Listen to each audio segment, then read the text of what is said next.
Kirsten, can you confirm that we have quorum? Through you, Mr. Chair, we do have quorum. Thank you.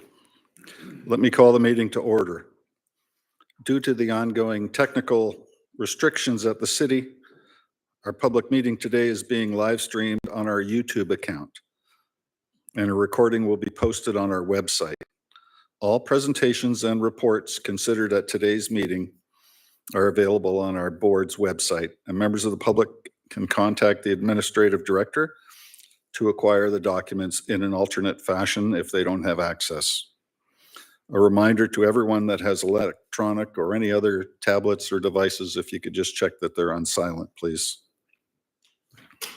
I will now call on Member Pauls to provide the land acknowledgement. Thank you, Member Bennett, and I'd love to do that. The city of Hamilton is situated upon the traditional territories of the Erie, Neutral, Huron-Wendat, Haudenosaunee, and Mississaugas. The land is covered by the Dish with One Spoon Wampum Belt Covenant, which was an agreement between the Haudenosaunee and the Anishinaabe to share and care for the resources around the Great Lakes. We further acknowledge that this land is covered by the Between the Lakes Purchase 1792 between the Crown and the Mississaugas of the Great Credit First Nation. Today, the city of Hamilton is home to many Indigenous people from across Turtle Island, North America, and we recognize that we must do more to learn about the rich history of this land so that we can better understand our roles as residents, neighbors, partners, and caretakers. Hamilton Police Service is privileged to serve and protect on the lands that the Indigenous people have called home for thousands of years. We recognize and respect the presence and the stewardship of all Indigenous people as keeper of this land. We pledge to continue walking together with Indigenous people in building a more just society where their gifts and those of all people are nurtured and honored. Thank you. Thank you, Member Pauls. Kirsten, are there any other changes to the agenda? Through you, Mr. Chair, there are two changes to the agenda. We have one added item under public correspondence listed as 7.7, and we have one confidential item listed as 3.10, and that's with respect to personal matters and in accordance with an identifiable individual. Thank you. Can I have a mover and a seconder to approve the agenda, please? Moved by Member Pauls, seconded by Member Menez. Any discussion, questions, comments? All in favor? Thank you.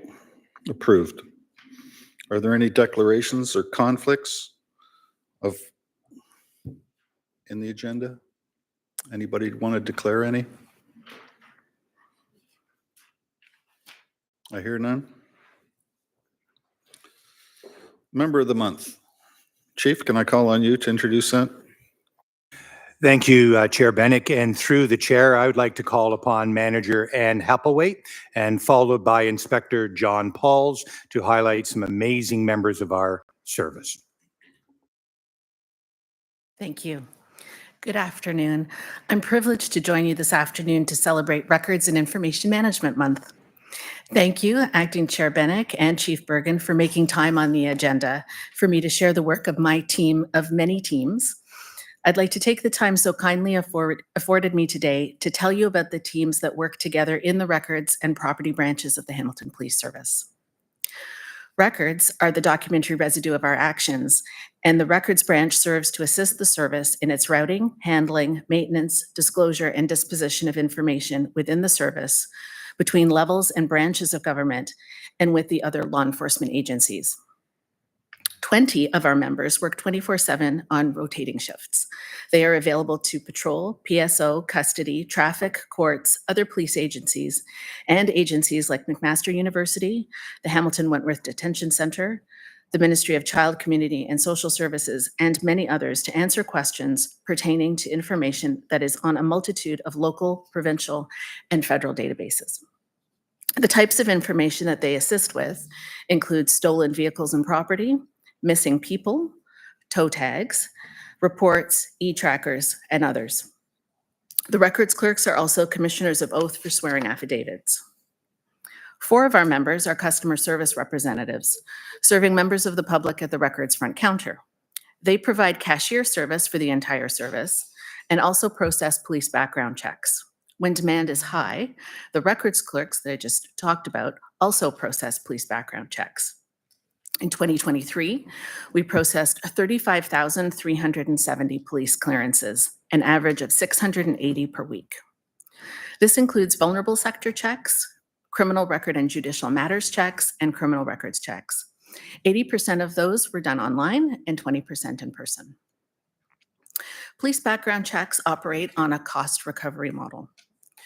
3 of our members are record support clerks. They process requests for file closures, fingerprint destruction, and support the other functions in records when volume demands it. 4 of our members are charged persons clerks. They record dispositions and conditions received after court is complete from the Ministry of the Attorney General, and they update CGIM for the RCMP as well as CPIC. We have 9 quality control clerks. They read all the reports entered into the records management system and code the reports according to the Uniform Crime Reporting UCR classification system for Statistics Canada. 2 full-time and 1 part-time member make up the FOI team. They processed 1,410 FOI requests in 2023 and dealt with 9 appeals. This process is intended to provide members of the public with access to information generated by the police service and also to balance the right to access with our obligation to protect personal privacy and maintain confidential information. In 2023, we welcomed 2 digital evidence management clerks to the team. They work on redacting information for disclosure from digital evidence from 911 audio, from the in-car camera system, and other digital evidence as well. We have 1 disclosure clerk who processes requests from the Crown, the Office of the Children's Lawyer, summons for criminal court, landlord tribunal, family court, peace bonds, and College of Teachers. Some of these requests are also sharing agreements with some of our allied agencies. The niche business team is comprised of 1 administrator, 1 support clerk, and an acting sergeant. They support emerging service needs with the records management system, create automated workflows, and work with IT on integrating plugins to the RMS, such as online reporting. In 2024, we have seconded an acting records supervisor, a records clerk, and a quality control clerk to this team to provide much-needed support through a major and foundational software upgrade. This upgrade is expected to be rolled out service-wide in 2025. The Area Firearms Office is comprised of 2 detective constables who are seconded to and are fully funded by the OPP to provide investigations in firearms licensing under the authority of the Chief Firearms Office. Property and Evidence is comprised of 1 supervisor and 5 members. Managing property involves liaison with the officer in charge of each case, as well as with the courts. The information processed by the charged persons clerks and records provides information concerning the disposition of cases that informs how seized property may be dealt with. We also support members of the public who are seeking return of their property. Last year, 659 items were returned to next of kin. We are the information hub dealing with the full cycle of an individual's interaction with the HPS, from records of arrest through to the recording of dispositions and conditions, and the processing of requests for record suspensions or file closures in accordance with the Identification of Criminals Act. We support community agencies by providing them with presentations on criminal background check processes. In short, Records FOI Property and Evidence is the largest civilian division, providing backbone support to the front line and the rest of the service. Thank you. Thank you, Chief. And through you, Chair, I'm going to speak about our communications branch. Last week was Communicators Week, where we took the time to recognize the incredible contributions that our communicators and our staff make to our organization. Communicators are the first responders. They're the first point of contact when our community calls into 911 for help. They reassure victims and complainants. They dispatch our officers to calls, and they stay on the line to reassure the public that help is on the way. We have 90 communicators, and they work over 4 squads, 24 hours a day, 7 days a week. They're currently housed at Central Station and will be moving up to the multi-agental training facility once work there is complete for their office. All 911 calls for the city come through the Hamilton Police Service Communications Branch, and the EMS and fire calls are downstream to the appropriate units. In 2023, the Hamilton Police had 429,000 calls into the communications room. Of these calls, 263,000 were 911 calls.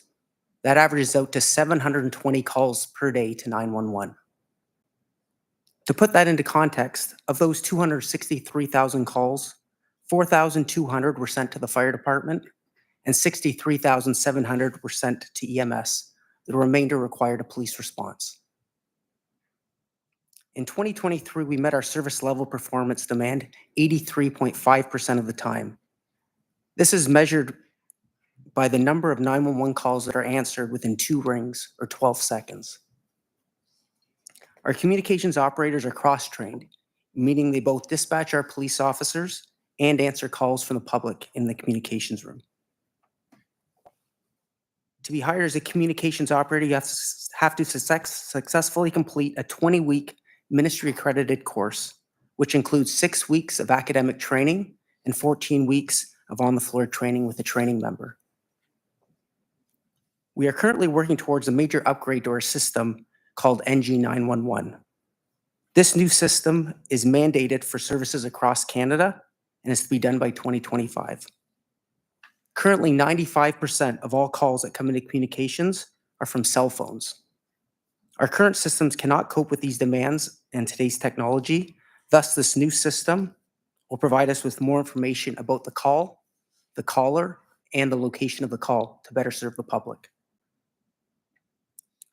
As part of this upgrade, we also have real-time text. The idea of this is to call us if you can, but if you cannot call 911, you can text us and we can respond. We expect to have our new system up and running by August of this year, and will be one of the first services in the province to be on the new NG911 system. Thank you for your time. Chair, if I may, I would ask that we would recognize, in lieu of a member of the month, we would recognize our amazing team that are members that are keeping us safe each and every day, our records branch as well as our communications branch.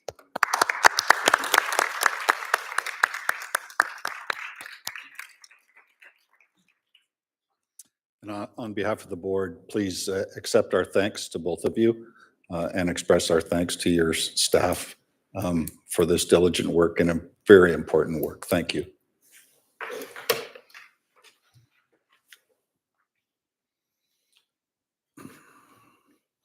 For a board chair update, I was going to introduce our new board member, Don Robinson, but he is unable to attend today.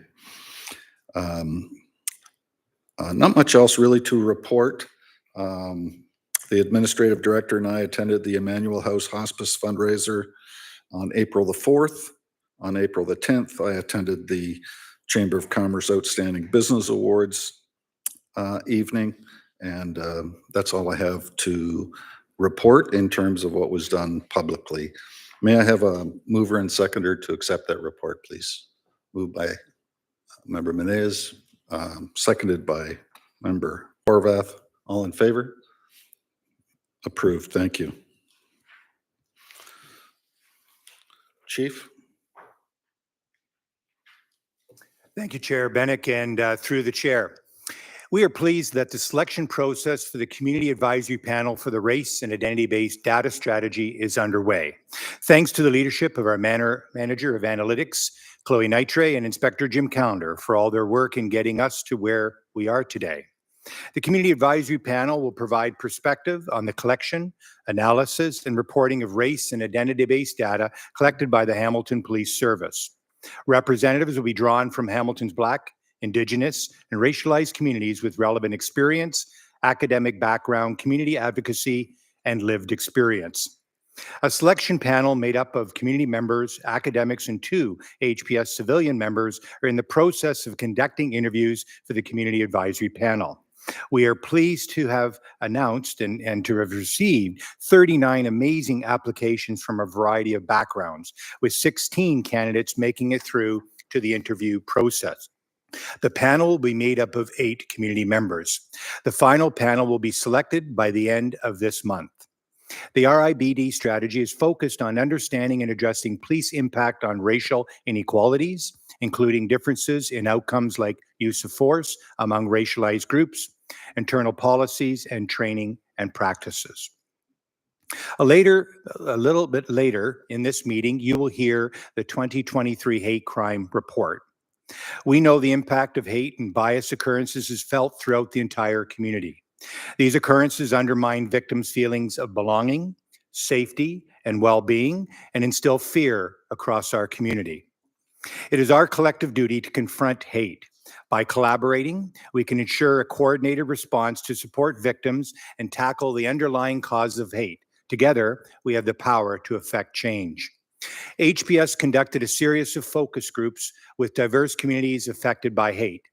These conversations took place between April to October of 2023 and were an opportunity for the HPS to listen and engage directly with impacted communities to understand their perspectives and unique experiences within hate occurrences. We are currently working with communities for nominations to sit on the Hate Crime Community Review Team. We anticipate that team to be in place by this summer, after which the work establishing the terms of reference, code of conduct, and training for the review process will begin. On Monday, I had the privilege of spending the last day walking around with Sergeant Pete Weisner. As many of you know, Sergeant Weisner has been leading our crisis response branch for the last few years. Tomorrow will be his last official day at work. I had the opportunity of being on parade with him and his team today, and at 11 o'clock, we filled the gym with a lot of people who wanted to have an opportunity to thank Pete for his dedication. Under Sergeant Weisner's leadership, we've seen the evolution of the crisis response to include virtual reality crisis intervention training and the Rapid Intervention Support Program. His creativity, passion, and commitment will be missed, and we thank him for everything he has done to support our most marginalized Hamilton citizens. On Saturday, May the 25th at 6:30 p.m. to 9:30 p.m., the Hamilton Police Service Pipe Band will be holding a concert at the Scottish Rite. Called Rise Again, the concert is a fundraiser to help support the Junior Pipe Band program, which teaches life skills through music. Tickets are $65, and if you go on our website, we'll certainly direct you to how you can purchase for this amazing evening. Thank you, Chair. Thank you, Chief. We'll see if there's any questions. Before we do that, can we have a mover and a seconder to accept the chief's update? After we get a motion on the floor, you may. Okay. I'll accept your moving and Member Horvath Yes. seconding. Any questions, comments? Go ahead. Yeah, I'm really shocked that Sergeant Pete Weisner is, today's his last day, I heard. And is he going to another force, or can we know why? Or I went on a ride along with him and I was so impressed. It took the whole day. He was so passionate. Every person he saw on the street and I was just overwhelmed. So I would like to know where he's going. Thank you very much, Member Pauls, and through the chair. I too was quite humbled to walk with them throughout the Corps on Monday. And my deputies often mock me because I'm quickly wanting to be recognized and stroke my ego. Nobody knows me, they all know Pete. And it's remarkable what legacy he has left our organization. He's finished 23 years of policing, and he's decided to go into the private sector. The private sector work that he is doing is going to continue the dialogue about crisis intervention training. He is going to be working with virtual training, something that we've availed ourselves, as well as the Ontario Police College and other services across this province, if not internationally. I've had the pleasure of speaking in Detroit at a crisis intervention conference. I know that there is a push right now for us in Hamilton to consider in 2026. He has been integral to everybody having the ability to talk about how we deal with the marginalized triangle and those people within our community who need a voice. So we all wish him a collective good luck and we will miss him. So he will be starting a leave of absence effective tomorrow. Thank you, Chief. Any other questions or comments? Member Menez? I will second Member Paulson saying that Sergeant Weisner, when I met him, what an incredible individual. And his approach to understanding trauma and to understanding the many factors that impact our experiences in our community. I was just so incredibly impressed with him and do truly wish him well. I wanted to ask some questions about the community advisory panel, but I noted that Member Horath, I feel like a lot of us have things to say about Sergeant Weisner first. Did you? I don't want to change the subject in the middle. Is that okay? Yeah. Thank you so much. Member Horwath? Thank you. That's very, very kind of you. I just wanted to add to the comments already made about Pete and his work and his, his commitment to the people of the city and to the most vulnerable people in this city. And when I've had the opportunities to spend time on the walk-alongs, we were having a competition, let's put it that way, as to how many people knew me and how many people knew Pete. But the thing about Pete was that people trusted him. Some of the most vulnerable people who are struggling with all kinds of life circumstances, a great deal of trauma, many other situations. He had a relationship of trust with so many folks, and he did really important work in terms of the outreach programs, the from Coast all the way to Wrist, and his innovation and his ability to pull in others from other parts of the city. So whether that's paramedics and whether that's public health folks and whether that's social workers and other people, it was something to see. And one of my most, I think, important moments with Pete was having lunch with someone who had lived on the streets for some time, and because of intervention around court proceedings and doctor's appointments and all kinds of other things, this person was now living independently after many years not being able to do so. So it was a pleasure to get to know Pete and to get, not that he's going anywhere, but I'm just saying in his role and what he did, it was pretty spectacular. And so I have great gratitude for Pete Weisner as well. So thank you. Thank you so much. I appreciate that. Yeah, and I think we'll definitely miss his grant writing that he did for provincial funding as well. That's for sure. Member Menez. Thank you. So the community advisory panel, thank you for providing an update on that. And did you say it was a 37 or 39 applications? That is incredible. So even that is indicative of the engagement and that trust that you're starting to build with our community regarding this sensitive topic and sensitive data that we are going to begin collecting. I was interested in the review process for those turning those 39 applications to 19 interviews. Could you, I wonder if you could explain a little bit more when you talked about academic backgrounds and that experience with race-based data collection. Could we get a little bit more info, please? Thank you. Chief? Thank you very much, Member Menendez, and through the chair. I too take good direction from learning from great leaders like Pete and all that, and that's why I will defer to Inspector Jim Callender. I don't believe Manager Nitre is here today, but Jim has been an absolute leader and champion. Oh, I've been told she is. So they both have that opportunity now to assist you in understanding. And yes, 39 people who had come, and this is coming after the heels of many town halls and many conversations about this. This is delicate and dangerous territory because it requires people to have a leap of faith and some trust to make sure we ultimately can work together to better serve our community. So we are just as pleased as you are that these people put their hand up to be part of it. So Inspector or Manager?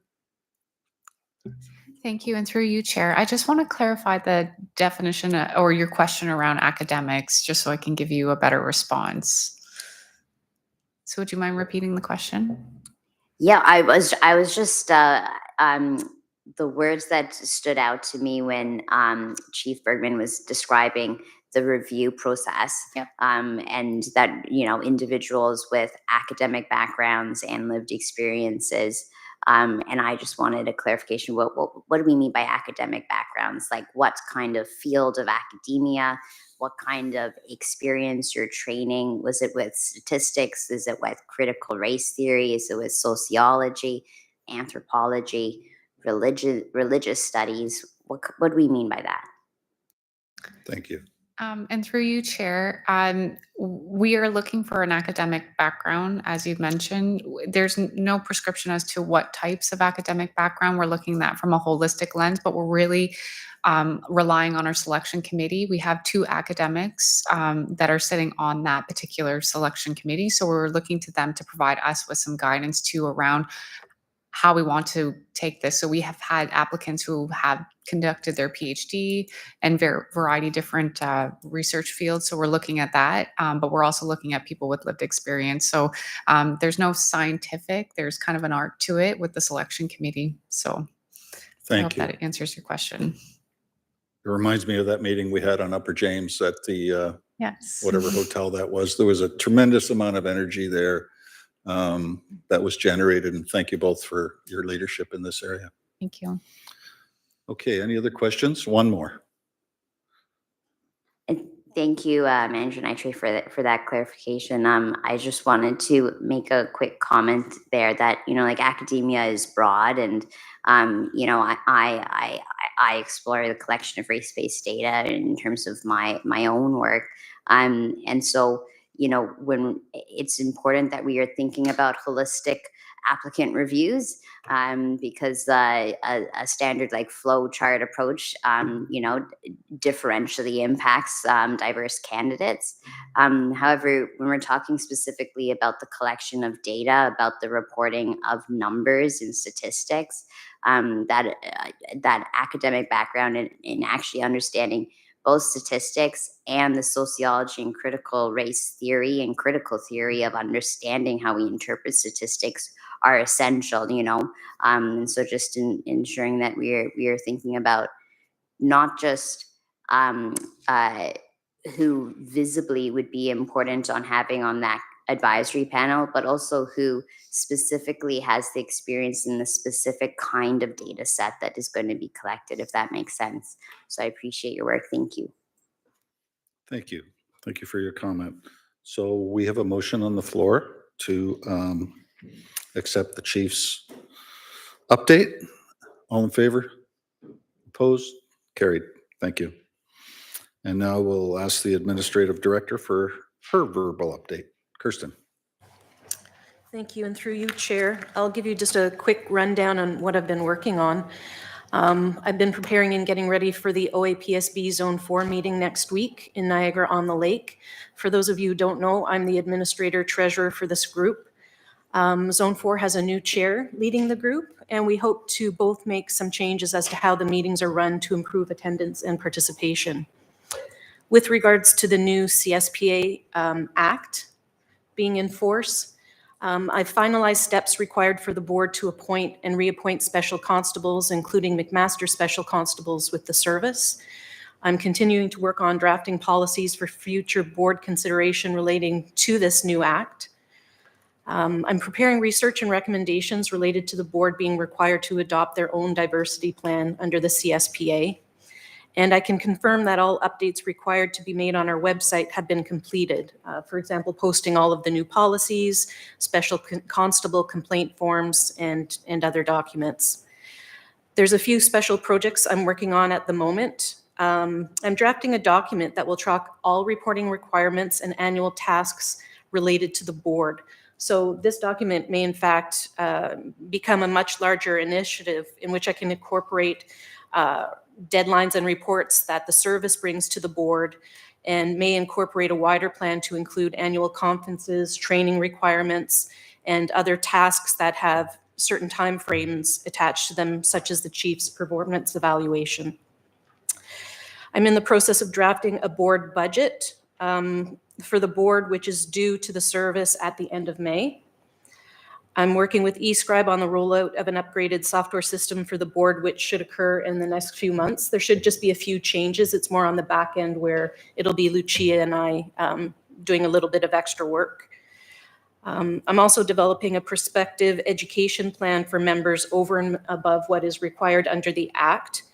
And that actually ties into item 9.5 on the public agenda, which is a policy for your consideration around board member education and event participation. And finally, I attended this past Sunday,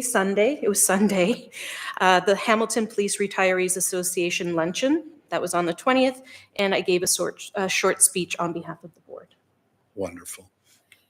Would somebody like to move and second Kirsten's report? Moved by Member Pauls, seconded by Member Howarth.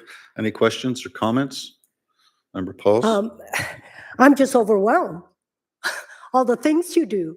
I thought we only had 24 hours in a day.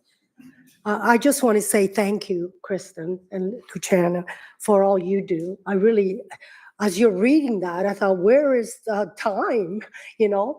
So I just want myself as a member, and I'm sure all the other members, say thank you. Thank you for all you do for us. Thanks. Thank you.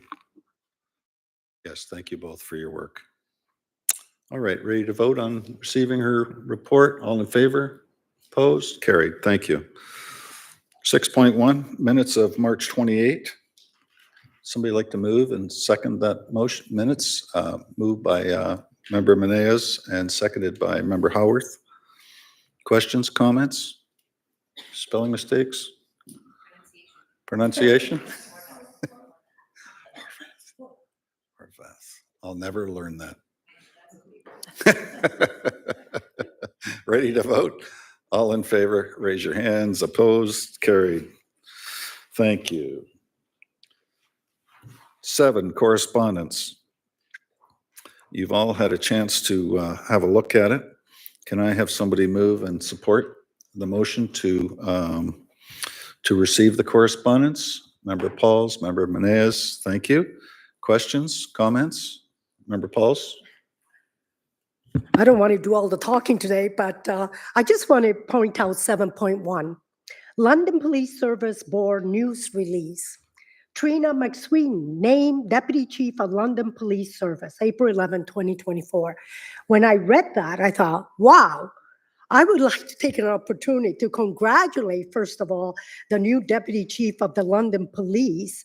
But I was regrettably, I don't know if the public knows, Trina was our former superintendent of the Hamilton Police, and we're really going to miss her. And there's no doubt that it is our loss, and it is London's gain. So I just want to put it out there. I got to know her, and I was shocked to see this, and I just want the public to know. Thank you. Thank you for that. Chief, do you have anything on any of the items? Thank you very much, Member Pauls, for that. And through the chair, I too would like to take a moment. And as we are meeting today, she is being sworn in. We are fortunate that Superintendent Robin Abbott and Inspector Andrea Torrey are there to represent. But I would ask the indulgence of this room, if we could just stand for one moment, and then she would know that we're standing in honor of her accomplishment. Her 26 years of policing was not lost on London. Our loss is their gain. She's amazing and done stuff, and also too, much like Pete, has left a legacy. Please.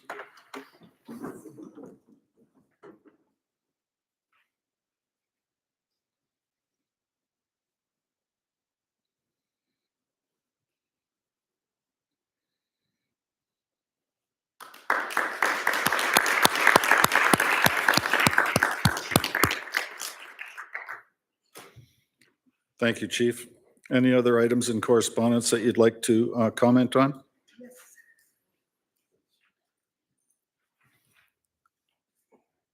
Chief? Any other items you'd like to comment on? Thank you very much. And through the chair, 7.7 correspondence. I would like to speak to that. Okay, go ahead. Our service continues to hold members to high professional standards. When members don't meet that threshold, discipline can include suspensions. Since 2013, 24 HPS members have been suspended for various lengths of time. This has cost the service nearly $5.67 million. Under the Police Services Act, the only circumstances in which a police officer wouldn't get paid while suspended is if they were both convicted of an offense and sentenced to imprisonment. With the new CSPA legislation, it allows suspensions without pay in only a small set of circumstances. Chiefs can suspend without pay if an officer is in custody or is on bail with conditions that would interfere with their ability to do their job, or if the officer is charged with a serious off-duty offense that could also lead to their firing. Professionalism is a cornerstone of effective policing. Officers uphold the trust of their communities by demonstrating integrity, respect, and competence in every interaction. When that doesn't happen, we hold them accountable for their actions. Thank you. Members, Member Meneas. Thank you. And through the chair, I had a brief question about 7.2, which I believe our administrator Director Stevenson may have already answered. But did we update our website with that specific language that the Inspectorate General would like us to post about what their office is? Through you, Mr. Chair, no, we haven't put that exact language up there. One of my goals is to make our website extremely user-friendly, and I find that just taking and dumping a lot of verbiage on the website is quite confusing. So I've whittled that information down, and there are many links on multiple areas of the website that do point to this messaging. So I can certainly do that if the board would like to direct me to, but I find that it's a lot more effective to use simple, easy language to get a point across versus putting all the legalities in words and throwing them at somebody. So that was my intent, but all of the links do take you to the proper verbiage that Ryan provided. Thank you. Does that answer your question? Oh, my mic is still on. Yes, I appreciate your work in knowledge translation and making it applicable to our own context. And that it does still some link within that, translated phrasing still takes to the appropriate parts on the website that they would like us to. So thank you.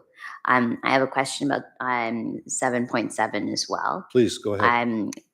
So I thank you, Chief Bergman, for highlighting that new addition to our agenda from the one that had previously been printed. I will say that, when we had the special budget meeting and reading every single, letter that written delegation and the incredible response from our Hamilton community, there was a trend and a number of folks asking about how much money was spent on paying officers who were suspended. And I appreciate the update that you gave to us just now.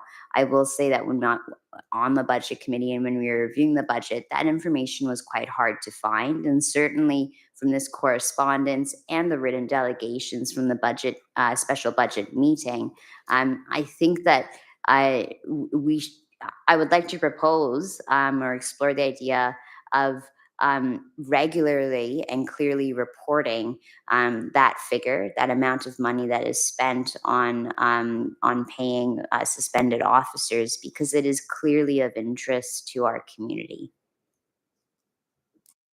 Thank you.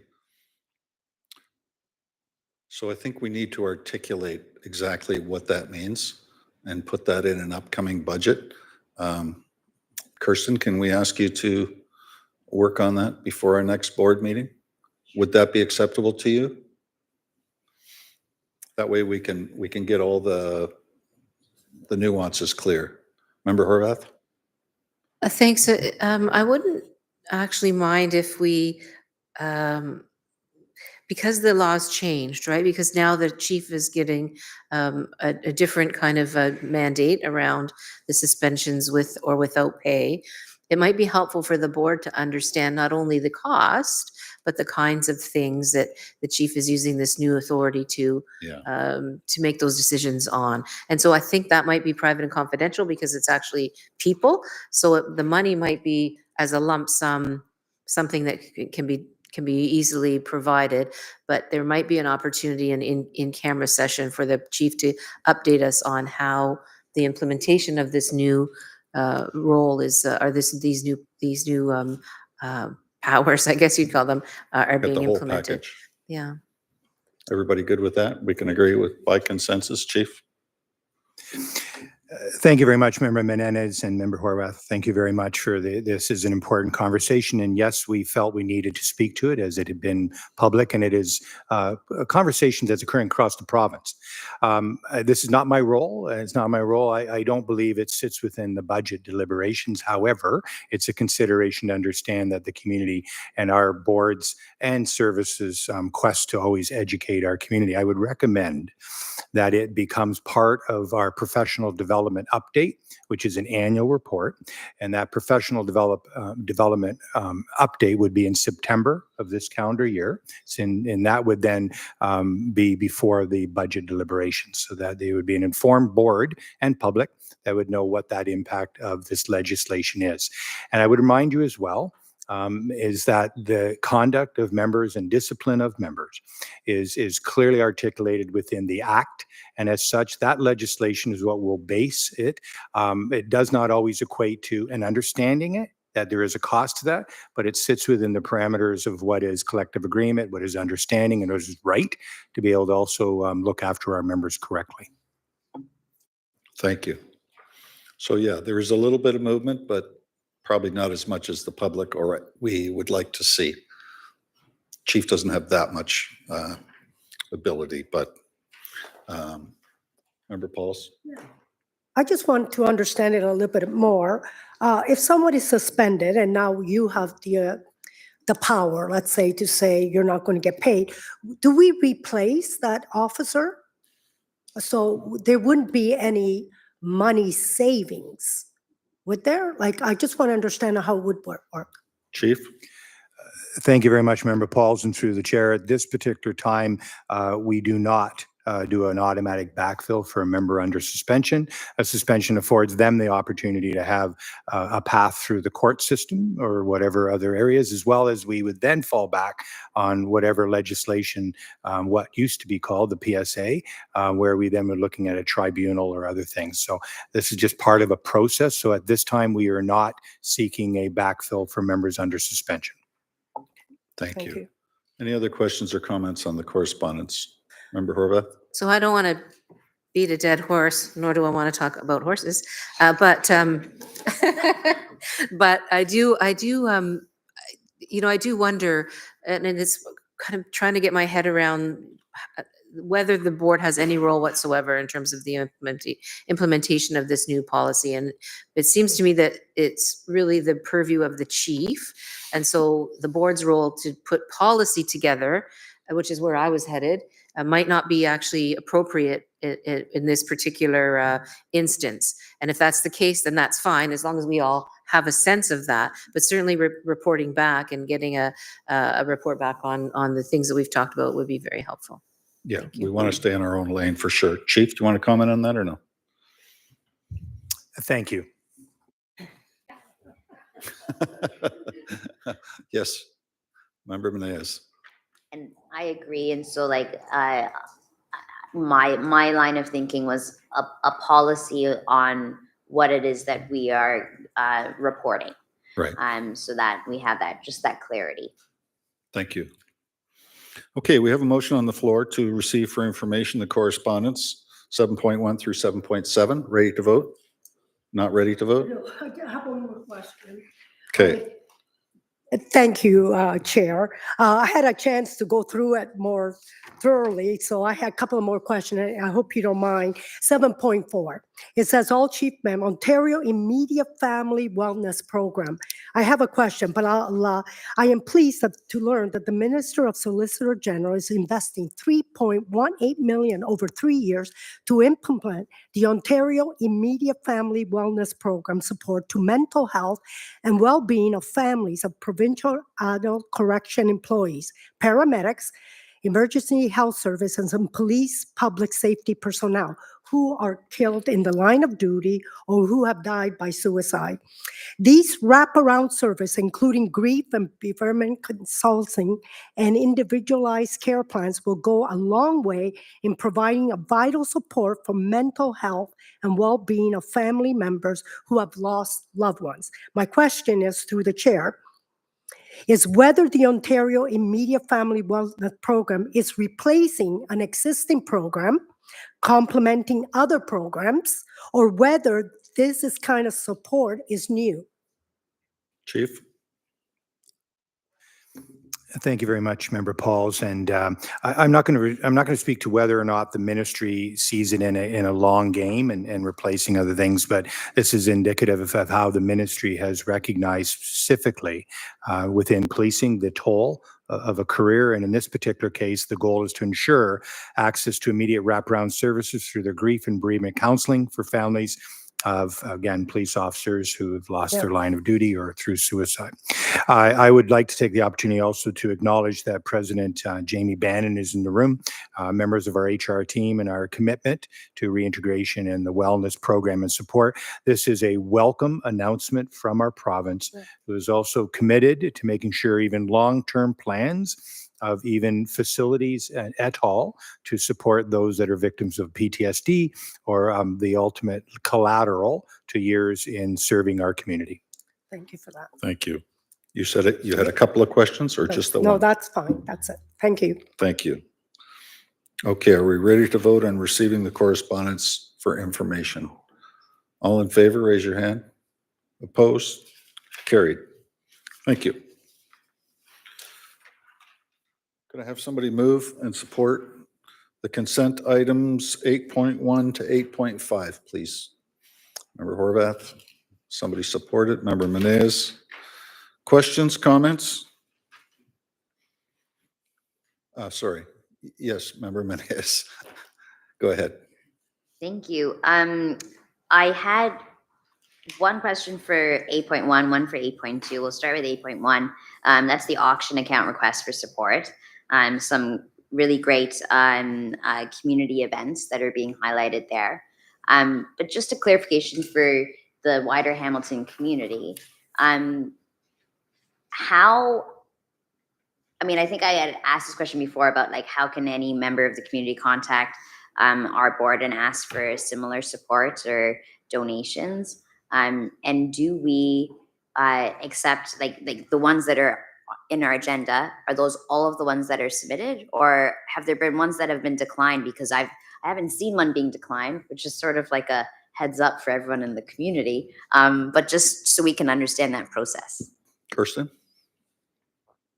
Through you, Chair, we do have a policy on what does and doesn't qualify to fall into this program to receive funding. So I would recommend if there's any community members out there who are looking for funding or organizations to review that policy, which is up on our website. If there's any questions, they can feel free to contact me. My email is all over the website. But to answer your question with respect to the ones that you see here today listed under consent item 8.1, those are the organizations that have put through requests. There are times when we do need to not accept a request, but that would be because that they don't comply with the actual policy. So it wouldn't come to the board. It kind of gets stopped at my level after I've confirmed that there's no compliance with the policy. Does that answer your question? Okay. You also had a question at 8.2. Please go ahead. Thank you. And thank you, Administrative Director Stevenson. That's excellent. Very clear. So 8.2 was McMaster University Special Constable's end of year report. And I wanted to highlight this, and now I'm going to crack under the pressure and not be able to find it. Okay, here we go. I wanted to highlight the drastic drop in reported hate crimes at McMaster University that I noted when I was reading this report. I think it's at this moment just a highlight because I know that we're getting a report on hate crimes in Hamilton at large. And when I was reading through some of the training that McMaster University has put in place for their special constables, I think there may be a point here for us to collaboratively learn and understand what, not to critique, actually, it sounds like something wonderful has happened at McMaster University to see that amount of drop in hate crimes, but maybe understand the difference in those two contexts for those statistics. And so I wanted to, hear the hate crimes report for Hamilton first, but sort of highlight that I think those two should be talked about. Can you hold on to that question till Inspector Calendar is up there, and then we can deal with that at that time, please? Thank you. Any other questions or comments on the consent items? I see none. Chief? Thank you very much, Chair Bennick, and I would like to call upon Deputy Paul Hamilton to briefly speak to 8.3, the year-end traffic statistics. Thank you. And through you, Chair, I would like to take a moment and highlight the great work being done by our traffic services unit, led by Staff Sergeant Hannah Carter. The unit is comprised of our impaired driving, collision reconstruction, and traffic safety units and support staff. This is a group of dedicated members that are passionate about maintaining and promoting road safety in all our communities. The unit utilizes an approach that combines education and strategic enforcement to reduce fatalities, injuries, property damage, and address community concerns. In 2023, the efforts of our traffic services branch resulted in a decrease in motor vehicle collisions. This has included an 11.5% decrease in collisions involving impaired drivers and 26% reduction in fatalities. Our traffic safety unit was responsible for 46% of all provincial offense notices issued by the police service in 2023. The unit continued enforcement on commercial motor vehicles, resulting in 1,450 charges and 127 unsafe heavy trucks being removed from our roadways. I would like to personally thank all the traffic services members and support staff who come to work every day with one goal: to provide public safety on all our roadways. Thank you. Thank you, Deputy. While we're on the traffic piece, maybe I could ask a question. MVCs were down from 2022 to 2023, as you said, and PONs were down 20%. Would you, do you have a reason as to why the PONs are down? Absolutely. It's twofold, really. As we've said before during budget talks and whatnot, we're only answering about 61% of our calls for service currently. So the average frontline officer on the road opportunity to traffic enforcement has been reduced. But really, I think more importantly, we've moved to a more strategic approach to traffic enforcement. Instead of sitting at that, what would be classified as a fishing hole, where you can just randomly get speeding tickets, we've targeted high collision intersections where injuries are happening, and we've done targeted enforcement, high visibility in those areas, and we've seen a significant reduction in collisions. So that is one of the reasons why the actual enforcement numbers are down. Are we working with the city to get the speed camera money that they're collecting? No comment. All right. We have moved and seconded the consent items. Any other questions or comments? Member Meneas. Quick comment for Deputy Chief Hamilton. Thank you for highlighting that. I think I will speak on behalf of me, but there's sometimes a perception in the public that speeding tickets are simply to generate money. And so thank you for tying that specifically to the importance of reducing collisions, being the primary driver for that enforcement. So thank you. Member Menes, thank you for also pointing that out and through the chair. I want to be very clear that the Hamilton Police Service do not benefit from any of the tickets issued, that the monies go into the city coffers. Let's not go down that road. All right, ready to vote? We have moved and supported the motion to accept the consent items. Ready to vote? All in favor, raise your hand, please. Approved. Thank you. DEMS 9.1. Chief. Thank you very much. And this is a report that we put in through the chair to just indicate the pressures and what the expectations are in order to grow our policing capacity and what we're able to do. And both Deputy Paul Hamilton and Manager Ann Hepplewhite are here to probably put a little bit of more meat on that response. Thank you. So before we go to comments and questions, can somebody move and support the motion to approve the Axon Digital Evidence, DEMS, if you will, contract for licensing and storage fees? Thank you, Member Pauls, Member Menez. Questions or comments on this, what is it, $500,000? Where'd the number go? Over a 5-year period, $497,000. Member Menez? Thank you. And this may also tie in with the item 9.3, because I saw in this report this upgrade in the contract would potentially allow for the integration of body-worn cameras should we put that into place. And so and the number Chair Bennick is $497,042 over 5 years. There was, and correct me if I'm wrong, I'm sorry, I'm just coming in from morning clinic and stuff, but there's something in here about how some of the police officers who move away to a different sort of placement, away from evidence management, realize that they would lose some of their data. And it was one of the drivers for us to upgrade all members of the service in terms of their subscription to this product. Could you explain that a little bit more? What kind of data was it that they were losing? Because I was trying to understand what this management system was then.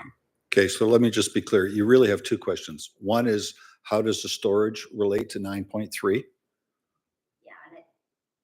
I imagine that we would discuss that when we discuss 9.3. So I just to highlight, but I wanted to specifically my second question. Okay. Yeah. Chief? Deputy?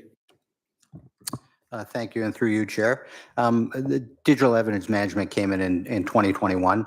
We decided as an organization, like many other in the province, to go with the Axon platform. We entered into a 5-year contract. At that time, to be fiscally responsible, we limited our subscription to the service. The more you pay, the more add-ons you get, I guess, more features you get. So until we've seen how we were fully going to explore this technology and how we were going to use it, we limited that subscription. We've seen that through our investigative services branches, which you're talking about, who all have access to what we call a pro license. They have the ability to, and really what this does is it captures digital evidence. We go to a robbery and they have video of the robbery. No longer do we have to sit there for 2 hours and download the video. They can send it to us via an email link. Through digital evidence, it gets put into a proper management system, and it can be properly cataloged and whatnot, and accessed, redacted, all those things. The other thing it gives us the ability to do is when we go to take statements from people, instead of sitting at an accident scene or at a robbery and handwriting a statement that may take 30 minutes to take, we can now do an audio statement, take 5 minutes, and the technology will transcribe it for us automatically. And again, it's become a huge efficiency. So we want to move some of those efficiencies to the front line again so that we can reduce our time spent on call so we can start being where the public needs us to be the most. Okay, thank you. Does that answer your question? That's perfect. Thank you. Okay. Anyone else on 9.1? We have moved and supported it. Are you ready to vote? This is in the budget, right? Sorry? This is in the budget. It's covered in our budget. Yeah, because it's a rotating Yeah. renewal. Ready to vote? Oh. All- Chief. Chief? Member Horvath, thank you very much. And through the chair, let's be clear that it's currently within the realm of it. We are putting on notice the 100,000 and so increments will increase over then the next 4 years. So it will ultimately expand. So it is in our 10-year it's in our 10-year capital projections. We're letting you know that this is an impact that's already born in this calendar year, but there will be 100,000+ each additional year moving forward.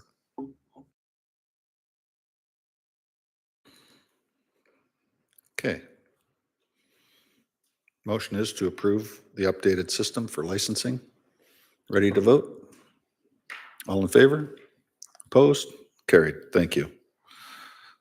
9.2, single source procurement to Colt Canada. This is necessary because we are outside of the normal procurement process. So we'll get somebody to move and support this, and then we'll have a discussion on it. Moved by Member Horvath, supported by Member Pauls. Chief? Thank you very much. And through the chair, and I will be again referring to Deputy Paul Hamilton. I want to just make sure the board understands. We made this part of our budget submission going into this calendar year. This is CSPA impact, where there were new requirements for carbines and body armors, etc. With respect to carbine, this particular item, it will be sole source because there's only one person who can supply us that. Deputy Hamilton. Through you, Chair, I don't have much to add to that, but Rampart is a sole source supplier for the Colt platform. So if we were to go elsewhere, we'd be changing up the existing firearms we already have, which would not be cost effective. So this is our best bet. I think we do this every year, if I'm not mistaken. Any other questions or comments? Somebody needs to build some competition. Ready to vote? All in favor, say aye, or raise your hand. Approved. Thank you. 9.3. Cameras. So we have a motion to invest in 650 body-worn cameras from Axon, and we'll have some discussion about this and a presentation by Sergeant Moore. Could I have somebody move and support this motion? Moved by Member Horvath, seconded by Member Meneas. And over to you, Chief. Thank you very much, Chair, and Sergeant Scott Moore has taken the position there in order to do this presentation. We know all the great work that Scott has done, and also Superintendent Mike Spencer, who could not make it today. Since 2014, the Hamilton Police Service has been studying body-worn camera programs to understand their effectiveness, costs, and potential benefits for the service. We've been reviewing the experience of other police agencies and academic research on the topic. Despite major improvements in body-worn camera technology in recent years, we know their actual impact is still up for debate. As a service, we struggled with deciding whether to adopt them, considering their benefit against the high cost. The research to date indicates a possible link between body-worn cameras technology and fewer use of force incidents and complaints, but the extent of the connection is unclear. We've also heard that many people want police officers to wear body-worn cameras, given the element of distrust with some communities. we're listening. Over the past year, Hamilton Police Service has implemented 78 in-car camera systems to our fleet. These systems have allowed us to see how the technology affects service delivery and processes within our service. So far, we can see that it has had a positive impact on transparency and evidence gathering. We believe it is time to implement the technology to improve public trust, to provide a valuable evidence for investigations, and to enhance officer safety. Sergeant Scott Moore, thank you for the work you've done in this platform.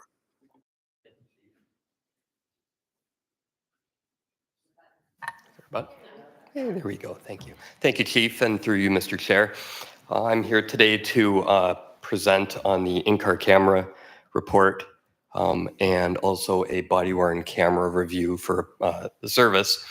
So the in-car camera program report, we've just passed our first anniversary since we deployed in a limited number within the service, April 17th actually. So this update will be quite brief in regards to that update. We expect a more robust review planned for the fall when we hit our 1-year mark for full deployment. And the video has a chance to get through the system and through the courts. Following the review of the in-car camera system, I will be discussing what the body-worn camera program could look like for the Hamilton Police Service. So the in-car camera program impacted us with staffing, professional standards, transparency, and court. That's the stuff I'd like to talk about today. Staffing, as a result of the implementing the program, we had to hire 2 full-time employees. They're digital evidence management clerks, so DEMS clerks, and they work in the records branch. And their job is to assist with disclosure of the in-car camera evidence to the Provincial Offences Act court, as well as do transcriptions and redactions, requests of this evidence for both the POA and the criminal court, and also to assist with freedom of information requests for that evidence. Their role is imperative within the service to ensure that the evidence gathered through the ICC systems are able to flow to the appropriate areas and people in an efficient manner with minimal impact on our frontline officers. Additional staffing impacts from the in-car camera system has included installation and maintenance of the software and the hardware, which has been absorbed by existing positions, as well as coordination of the program.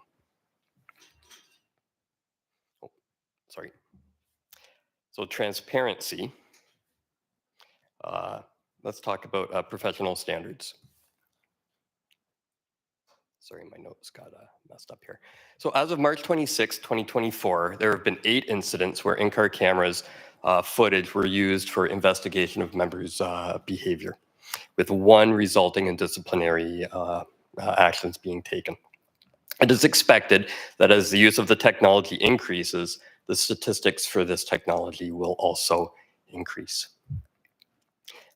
As of March 26th, there has also been 10 Freedom of Information requests received regarding in-car camera data. Of those requests, 3 videos of 16 files were able to be shared. And now this number is impacted by if a request comes in and there is in-car camera footage, but it was not requested, then that is not considered. And as well, if a matter is before the courts, then it is not considered as well. So court impact, and this has been, since October 14th, the City of Hamilton took over Provincial Offence Act Court. And since that time, there have been 10,073 files created through the in-car camera system for POA matters, with 287 of those matters being requested for disclosure. So while it's anecdotal, it is believed that this indicates that the in-car camera footage is having a positive impact on trial matters, because one would assume if people are not requesting the disclosure, then they must just be pleading. So that's it's anecdotal. We're working on ways to better track this statistic because we're having some issues through the POA court, but we're hoping to work on that and be able to verify this better come the fall. Additionally, in addition to the 10,000 files for POA court, there have been 3,570 files created that have been categorized for criminal court through the in-car camera system. demonstrating the usefulness of this platform for our members in all of their investigations. So I have a couple examples from the in-car camera system to show you. So what you're seeing here right now is a hot list record. So this is the ALPR record. So the system, it's not just a dash cam, it's also an automated license plate reader. And it reads every plate that passes the cruiser and compares that information to a hot list that's generated every 24 hours. So the officer gets a notification on their screen, and it's actually the picture that's on here. That's what they get. They get the notification, plus they get told what the hit is. So you can see it on the left-hand side of the picture. There is a vehicle with a green rectangle around its license plate. That's the vehicle that the officer is being flagged to, and that's the stolen auto. And you can see it's 2 lanes over and about 3 cars ahead. So here is what happened after that officer got that notification. They manually activated their system. They called for other units, and that's actually the stolen auto in front of them.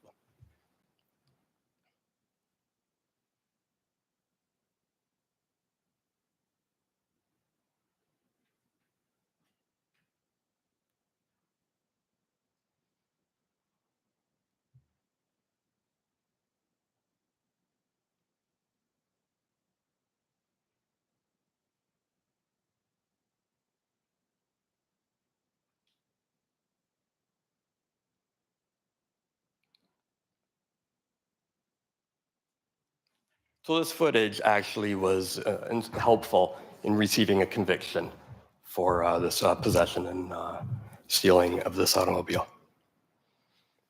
So here's another example of the footage that the system retrieves. So this officer was notified of an impaired driver. Activating the camera with their lights captured driving evidence, as well as the interaction with the driver. And this video was beneficial in securing a conviction for an impaired driver. And you'll see once the audio turns on, there is also, this also shows how body-worn camera footage could also be beneficial for these matters.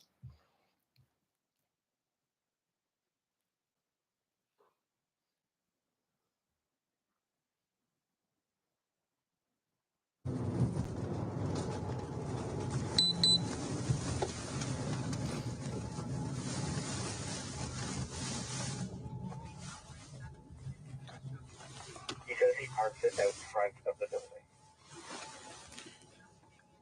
So you will hear muted parts of this video, where if they are muted, it's not that the audio is dropped off, it's that we've muted it because there's some private information that was captured.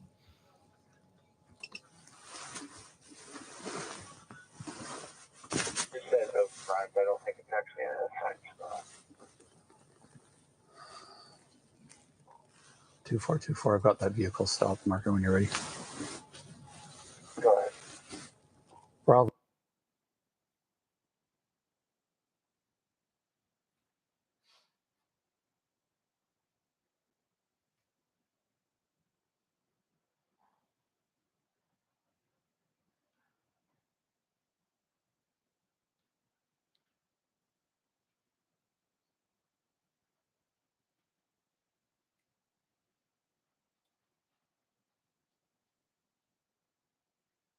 That's your driver's license? 20421, come back clear. What happened here? You threw up. Yeah, I threw up. I had a bad night. You had a bad night? Why? What happened? Just a bad night. I'm sorry. My house is literally 2 minutes away from here. Okay. All right. Just so you know, everything's recorded. Okay. I've Yeah, got no, a dash problem, cam no problem. and whatnot. No, Okay. like, I'm fine to drive. I'm 2 minutes away. You're fine to drive. Well, you just went through the red light. I watched you go through the red light from a right-hand turn. Well, I'm very sorry. I had a bad night. I'm just wanting to take my license. This is my first time ever. So First time ever what? Sorry. having being pulled over. So It's your first time ever being pulled over? yes, yes, Okay. So you vomited all over the side of your car here. yeah. How did that happen? I had a bad dinner. A bad dinner experience? Yeah.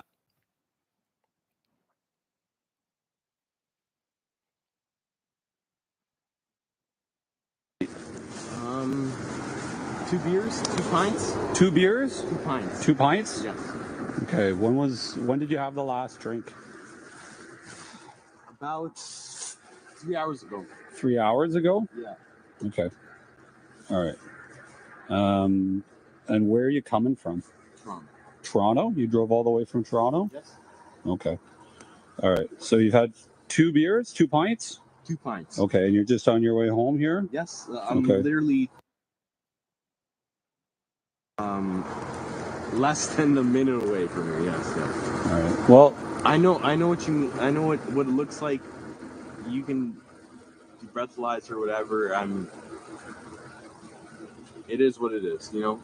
it is what it is. Yeah, Yeah, absolutely. you know, Well, you're, I'm okay. I'm okay right now, but I'll do the breathalyzer. well, the side of your car is covered in vomit. I can smell the alcohol coming from your breath. Okay. Right? You admitted to driving. Mhm. Can you turn the car off for me, please?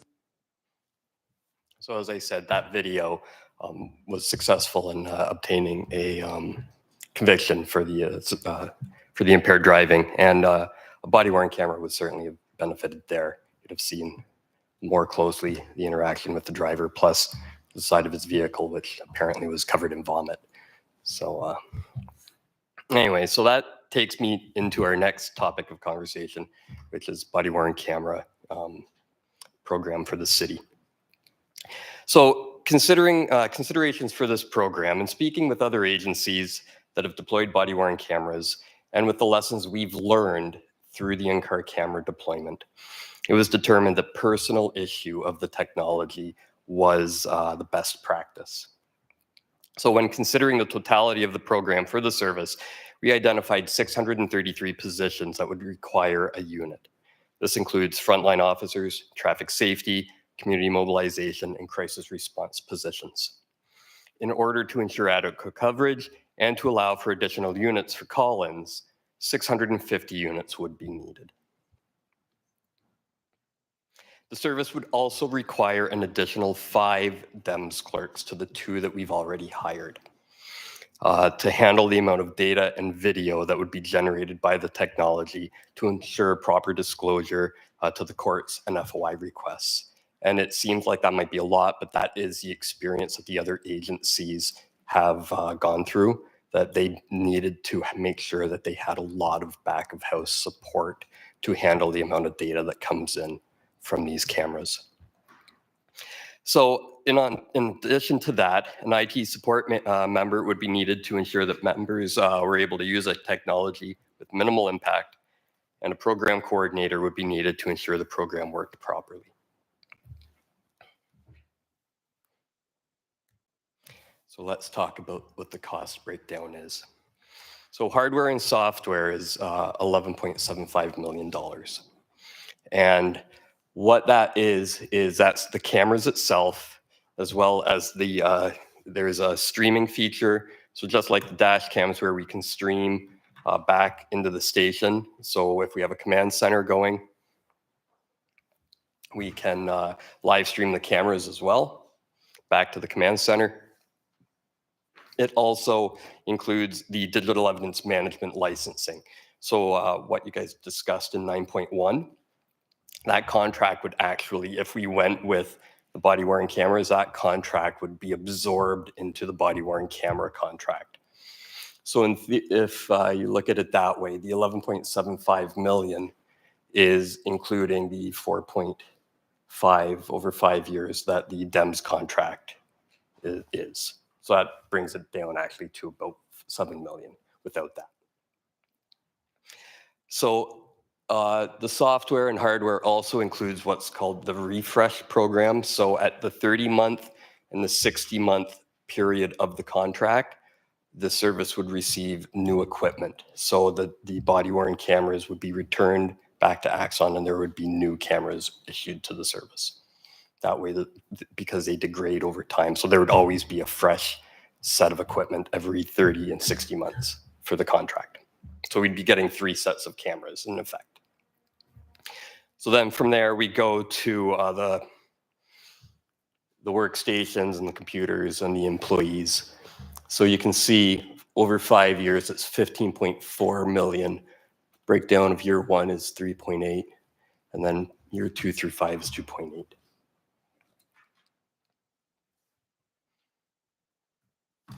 Thank you.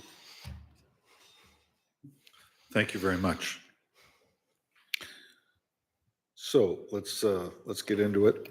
You have a motion there for $15 million, 650 body worn cameras. Hopefully you've all had a chance to read this and put your thoughts together. Just to highlight, the alternatives for consideration are also in the report. If you want to mention those in your comments or in your questions, that would also be good. So let's get at it. Member Horwath? Thanks very much. I appreciate the report and thank you for the presentation. In fact, the question that I had was when the cameras in the cars were deployed, it wasn't the entire fleet, right? Mm-hmm. It was a portion of the fleet to test it out and whatever. Is it the entire fleet now? Thank you very much, Member Horwath, and through the chair. Scott can help us on this, but 78 vehicles were equipped and they were best defined as our patrol vehicles and our traffic vehicles. We haven't got them in undercover or plain door vehicles, etc. Scott, do you want to give some better answer to that? Thank you, sir, and through you, Mr. Chair. We are looking at potentially deploying some additional vehicles. We're working on a business case for that, for some plain door vehicles, actually. But we, at the moment, it's 78 cars, and I think, if I'm not mistaken, we have 90 and change vehicles, 91 cars in the service that it could be put into. So we're pretty much, most of our cruisers that are on the road at any given time have a camera. To be specific, and Sergeant, thank you very much for that, but I believe our priority was that our priority response vehicles, those defined as those that are interacting with our public on patrol, are equipped with in-car camera automated license plate readers. As we'd come to this board, we had let you know since 2014 that there is a cost to what this question of public trust, accountability, transparency. What we had done is availed ourselves of the $1.4 million on the automated license plate, and we went further to have an integrated in-car camera system. And again, Scott, if you just spend one moment on that, there's really been an upswing value to also have that if somebody's in custody inside a patrol vehicle, that is on tape. And that is an ability for us to see it.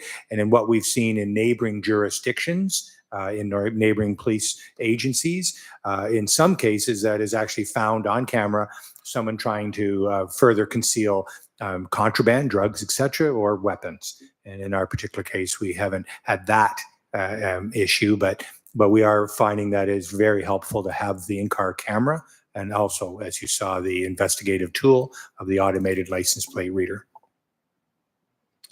Let me just add for the new board members that Sergeant Moore, you've been here a few times, and he has been working on this both in-car and dash cams and body cams for several years. I want to say 4 or 5 anyway. Since 2015. 2015. That's more than 4 or 5 or 6 years.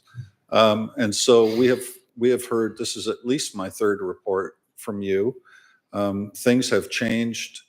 Things can continually change. If I recall, the storage was a huge issue. And as we all know, with the cloud and everything, things are changing. Can you give us maybe an overview as to what you've seen and where we're going? As a society, we're doing everything much quicker, and the storage and so on. I'm talking about that perspective because it's also gotten cheaper.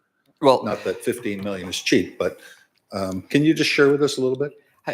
Yes, Mr. Chair, through you. When we first started this conversation in 2014, actually, I've been working on this since 2015. Storage was all in-house. So there was server and infrastructure costs that really made the technology questionable in terms of its expense. Over the years, we've seen it move to a cloud-based storage, and that has certainly helped to make the cost, to change the cost structure, I should say. I hesitate to say that it makes it cheaper, because I don't know about you, but I can't think of the last time that I bought a cheaper cell phone. So that's the case here. But what we are seeing is the technology and the cameras themselves are becoming more robust. The battery life for the cameras is becoming better. In 2015, we would not have been able to buy a system where an officer would be able to get a full 12-hour shift out of a camera, nor would we be able to get a camera system that would have been able to handle the climate here. The RCMP ran a very hefty pilot and tested a bunch of cameras a few years back, and they kept failing in the environment they were testing in. So that's not so much the case anymore. The camera quality has certainly improved. The battery life has improved. The storage has become easier and less burdensome on the service in terms of infrastructure. So that's where we are now. And the nuances of what the cameras can do. So for instance, the new version of the Axon body cam allows for not just streaming like the dash cam can stream back into the command centers, into the service, but it also allows for two-way communication. So if you have an officer with a body cam that's running, command can actually speak to that officer from the command center. So that's something that's pretty new. So the technology, it keeps evolving, but it's in a place now that I can comfortably say is worth an investment. So one of the other questions that we had discussed way back when was the PNPs from the province to standardize all the services who have this technology. Do you see that's in place now, whether it's dash cams or body cams? There is a provincial working group that we sit on for the dash cams. There is not a provincial standard yet. Not every service is buying into the body cams or into the dash cams. The majority are buying into dash cams, but not so much with the body cams. Thank you. Member Pauls. Oh, So sorry. I wasn't finished Sorry. with my Yeah, questions. Sorry, Chair. So the question I was trying to get at in comparison to the number of vehicles versus the number of cameras that we have is similar to the 650 number. And so the 650 cameras include the initial amount plus the 30 and 60. What is it? 30? The and 60 equipment month? refresh, so at the 30-month and the 60-month. So how many cameras would be in operation at any given time? How many staff, for example, would be wearing cameras? Well, there would be 633 issued. Yes. And so it's your regular shift, you would have your camera. Okay. And so then at 30 months and 60 months, what all 650 turnover? Yes. Oh, okay. I didn't get that part. And then assuming, I guess, that the conversation we were just having about technological change, that's what this would help with as well, like as technology changes or things upgrade or, capacities are different, that 30 and 60 months will cover that off. It's not going to be additional over and above like the cell phone? That is correct. So when it's for the life of the contract, so that 60-month, you get the newest model, the 30, and again at the 60. Sounds like Rogers to me. Okay, that I appreciate that. And so then I guess the under the alternatives, so just going back to what you were saying, Chair, the idea of more of a pilot kind of approach. So having some folks equipped and not others. Was that taken into consideration? I did take that into some consideration when drafting this report. And I can speak to, there have been a number of services that have piloted body cams. So you have to ask what the point of a pilot would be. We know the technology works and what it's meant to do. So that pilot is not needed. So then it comes down to, well, who needs the technology? And as the chief indicated, our front line are who needs it the most. And the people who are interacting with the community on a daily basis. They're the ones that really need it. And that's where this 633 came from. When we discussed, okay, do we need an individual issue, or could we just have a pool, because we don't have 633 officers working on a daily basis. But from our in-car camera deployment, we learned some lessons. And like I said, the experience of other agencies show that there are issues, and some pretty big issues, when it comes to sharing the technology. One simple one is an officer goes home at the end of their shift and forgets to take the camera off their vest. So now that camera is not usable because it's in someone's locker, and we don't know necessarily whose locker it's in. We also have issues where each time we sign into the car, you have to sign into your DEMS account, because any video that you are recording, it's your evidence. And so for audit purposes and maintenance purposes, it goes into your account. Well, if you don't sign out properly and you come in the next day and you go into the car, you may be putting all that your evidence into someone else's account.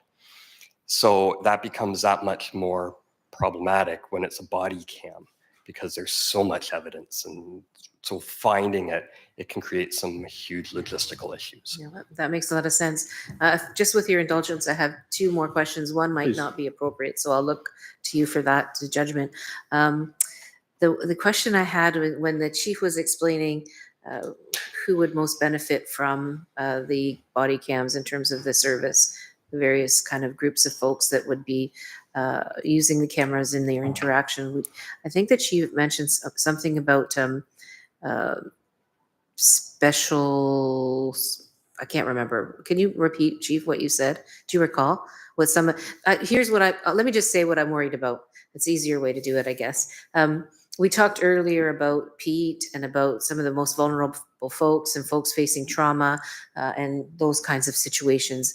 And my worry would be that it could be problematic for somebody who is vulnerable in our community, having a camera put on them from a police officer, and we might erode some of the relationships that have been developed. Some of the trust might actually erode in some of the circumstances with the cameras. That's where my concern is. Thank you very much, Member Horvath. And if you indulge me for a moment, just to step back on a few things. We've been clear up front. We have heard about the cost, and we understand that, but we've also heard and have committed for transparency, accountability to our community. In June of this calendar year, we'll be producing, again, our use of force data. I can tell you that it's slightly down, but again, it is talking about our interactions with people.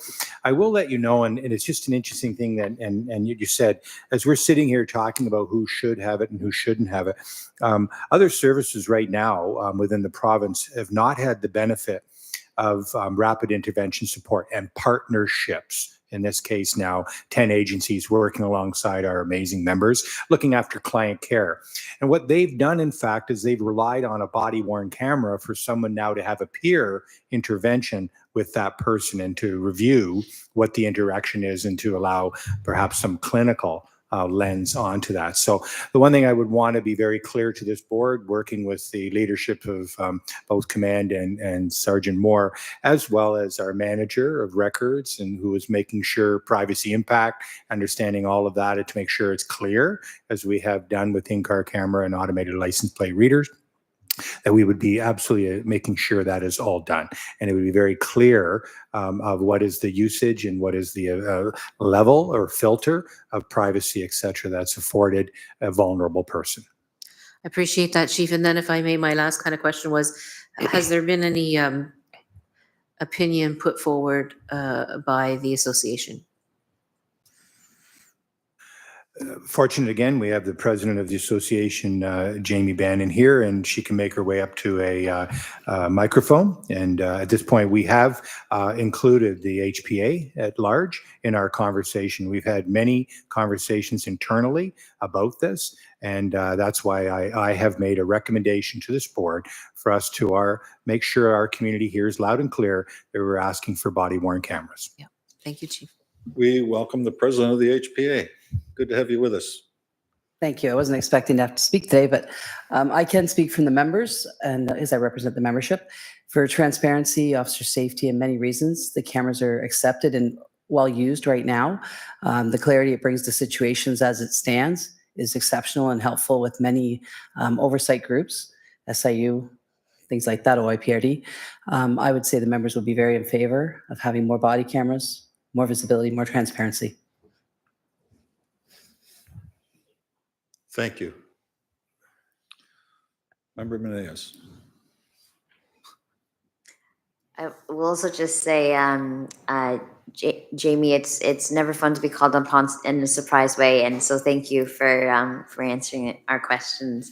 I have sort of three questions here, and one is, I believe actually you presented at my very first board meeting, and what a full circle. And at that meeting, I had a question about what data will we be tracking in order to, and therefore reporting back to this board in terms of assessing the cost benefit of these cameras. And I'm going to give one example, which is, like that example you gave in the PowerPoint about that DUI. And really importantly, that that evidence was used to help with a conviction. Presumably, like there are other factors that are in that case. And would that person have been convicted, or what are the like how are we assessing, like would that person have been convicted without that body worn camera or that dash camera? Like how are we going to be assessing whether or not this, or how are we going to be tracking how this program is performing? Well, that's a very good question. Some of this assessment is it's hard to quantify. Yes, that officer would likely have received a conviction for that impaired. However, having the footage of the driving evidence and having footage of a car covered in vomit, that is impactful for the courts. And that certainly lends itself to traffic court. When someone fails to stop at a stop sign, an officer getting up on the stand and saying the car failed to stop at the stop sign is one thing, but having video of a car going through an intersection at 50 kilometers an hour without stopping is something else. So it benefits. It's not that we wouldn't get convictions necessarily, but it certainly becomes more impactful, and that evidence becomes better evidence. Okay, thank you for that. Second question. Second of three. I know I took a bite of cheese at the wrong worst time. timing Go ahead. ever. I'm so sorry. Excuse That's okay. me. But there's an element here, and I'm just clarifying my question, that impact is important, absolutely. But one would also, ask the question of like, well, when there's obvious video evidence, and usually people are very aware when they have broken the law, does that lead to more folks pleading guilty and not going through with questioning that charge, And that is, to answer that question, that is certainly what we are believing from the anecdotal evidence we've seen, 10,000 files versus 278 requests. That certainly would suggest that. We're working with our POA courts to see how we can better track the conviction rate. Unfortunately, there's some issues in the way that convictions are tracked there. So we're trying to figure that out. So hopefully we're able to be more firm on that. But as I said, at the moment, it's anecdotal. Okay, wonderful. Member Thank you. Menez, if I may, and through the chair, we've just recently asked that exact question of Crown Attorney Eric Taylor, and absolutely it's been just key to us being able to provide timely disclosure and meaningful disclosure of the interaction. And I can tell you within the province, if not internationally, it has absolutely affected what is ultimately an outcome and a speedy resolution to many of the court cases, because it's evidence. It's clear evidence. So that transparency of that interaction is clear. And so, yes, they've already seeing an automated license plate reader / in-car camera footage that is before there. It is clearly made for a more informed decision. Third question. I love that informed decision. So this one is a very quick one, and this is my second question. Are you wearing a body camera right now? No, I'm wearing the mount actually for the microphone that the in-car camera uses, which is the same mount that a body camera would use. Okay, wonderful. Thank you. Because when I think about how much equipment it is that you are actually wearing, that officers are actually wearing, it's like also the impact of like how much weight are we adding and how much more additional, equipment and devices our officers needing to wear through this program. The last one, POCE. and this is thinking about again that fulsome program evaluation model, and it's wonderful that because of other services that have implemented this program or similar programs, they were able to make an educated guess about how much additional administrative support is going to be needed for this program. But an educated guess is still a guess. So what happens if, we don't get as many requests for video because everyone's like, hey, we know that we broke the law, so we're not going to question that. And then we don't need 5 clerks. Is like, what is our plan in terms of that? Well, also a very good question, but the other services experience, it's not the educated guess that we're relying on now. What we're relying on is the impact they saw when they didn't plan appropriately. And so there, I don't want to name names, but there are other agencies that did not have enough support staff to handle the video and all the information that comes in from a body-worn camera. So an in-car camera file is a traffic stop. You have one officer, one video, maybe 20 minutes of video, one incident. Now, let's extrapolate that to a body-worn camera matter. Minimum of 2 officers, because we send the majority of our calls, we have 2 officers going. If one has their body-worn camera on, policy will likely reflect that the other is expected to have their body-worn camera on as well. So 40 minutes of interaction between the officer and whoever they're at the call with creates 80 minutes of video because there's 2 sets of cameras. There is a lot more information that needs to be redacted out of that call, because in a traffic stop, I'm not asking your name, your address, your date of birth. I've got your license, and I wouldn't be redacting that anyway because you are the accused, and that would be for the courts. Where in another matter with the body-worn camera, you will have matters that need to be redacted because you'll have victims and witnesses all caught on camera. So it creates a much larger requirement for that DEMS clerk staff. Member Menendez, and through the chair, I apologize for stepping on Sergeant, but I just want to give you some perspectives when you talk about, an educated guess and could it rely on whatever. We'll be as agile as we can in making sure that we staff correctly. I will share with you that our Crown and the Ministry of the Attorney General has right now taken a move from disclosure and what was an impact of the Jordan decision, 18 months, now to 15 months. We, in fact, are expected to have a much more fluid and more available of evidence. Our IBD strategy, how we are managing everything right now, people need data, and people need that in order to inform themselves. This is yet another opportunity for us to have a true account of the interaction. Thank you, Chief. Thank you, Sergeant. Was that 2B or was that 3? That was 3. All set? Okay, this is a big decision. So, Member Pauls, we haven't heard from you. Thank you. The mayor asked quite a few questions, but I was going to. First of all, I want to ask Sergeant Moore, when did the police first start wearing the body-worn cameras? When did we start wearing them? When did police start wearing body-worn cameras? Yeah. So body-worn cameras originally were used in the United Kingdom, and you're looking about 20 years ago. But Hamilton, Hamilton, we do not wear body-worn we don't cameras. wear, so when you show that video, That is in-car camera footage. oh, in camera, okay.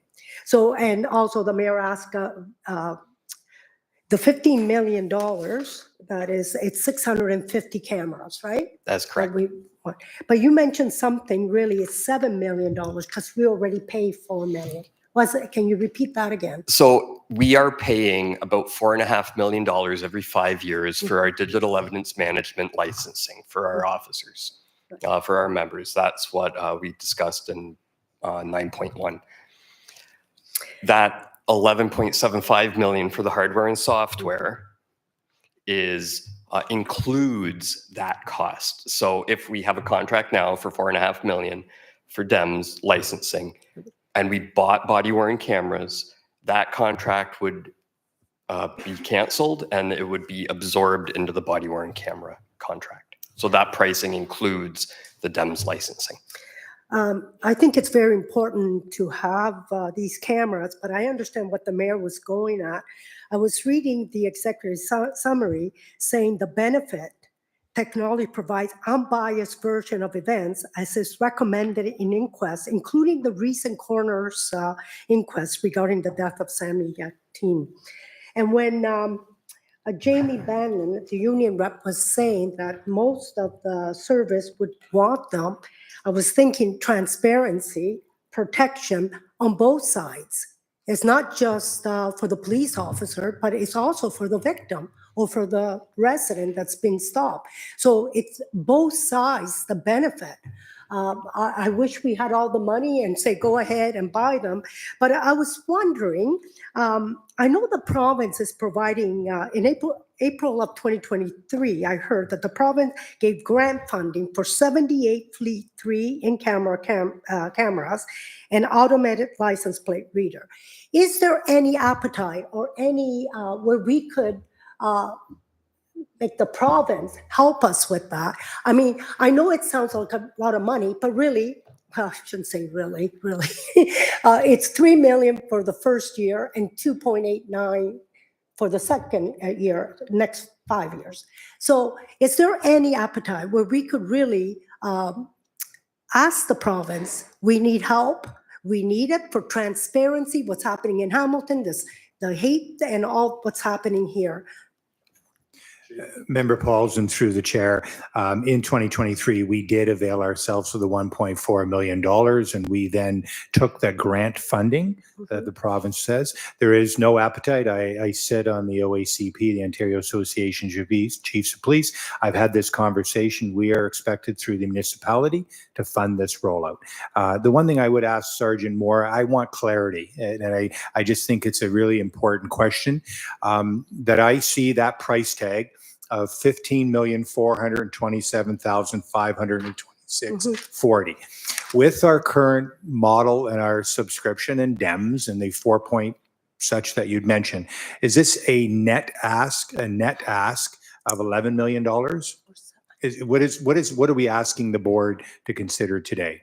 So through you, Mr. Chair, to purchase the 650 cameras, it will cost $11.75 million. In addition to that, to ensure we have an adequate staffing to handle the technology, that is where the other money is required. But just the technology itself is 11.75, of which we are already spending $4.5 million. But just to clarify, that $4.5 million is not going away. We've already committed to that. We're already doing that. That is correct. But I don't see any of that $4.5 million in this money here, or is there? That 11.75 includes that $4.5 million. So we're already spending that $4.5 million, right? Yes. So is that not $6.5 million instead of 11.7? No, sorry, no. But yes, the 4.5 million we're spending now, that contract would be voided and would be absorbed into that cost, that 11.75. So net new pricing is 7 million, if that makes sense. Okay. Member Horvath? No, that makes sense. So I get it now. And so then if this is approved, we start, let's just start our next fiscal year, we start. And so that 4 million won't be there anymore, but the 11 million will. That's what you're saying. Yes. Thank you. I wasn't, I heard 7 million and then, 11 million.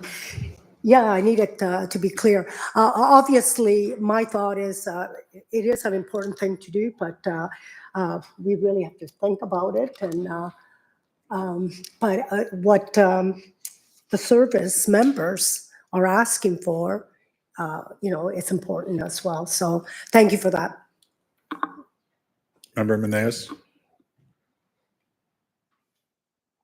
And just for, because I think it's, and thank you for putting it back to the budget screen, because just for everyone who is, all of our community members who are watching, so to make sense of this, what is listed on this budget, for example, the sergeant, the program coordinator, that's, $800,000. That's the 5-year cost. That's correct. That's not a sergeant's typical 1-year annual salary, right? Certainly So just not making this that clear. sergeant. Okay, thank you. So each of those costs are for 5 years combined. Where applicable, like workstations times 5, the 25,000, that's a one-time cost. Yes. And same with the technician equipment, that's a one-time cost. So the staffing, yes, over 5 years, but. Okay, any other questions? Member Howarth? Yeah, I just wanted to ask, are we considering today the alternative as well? It's up to you.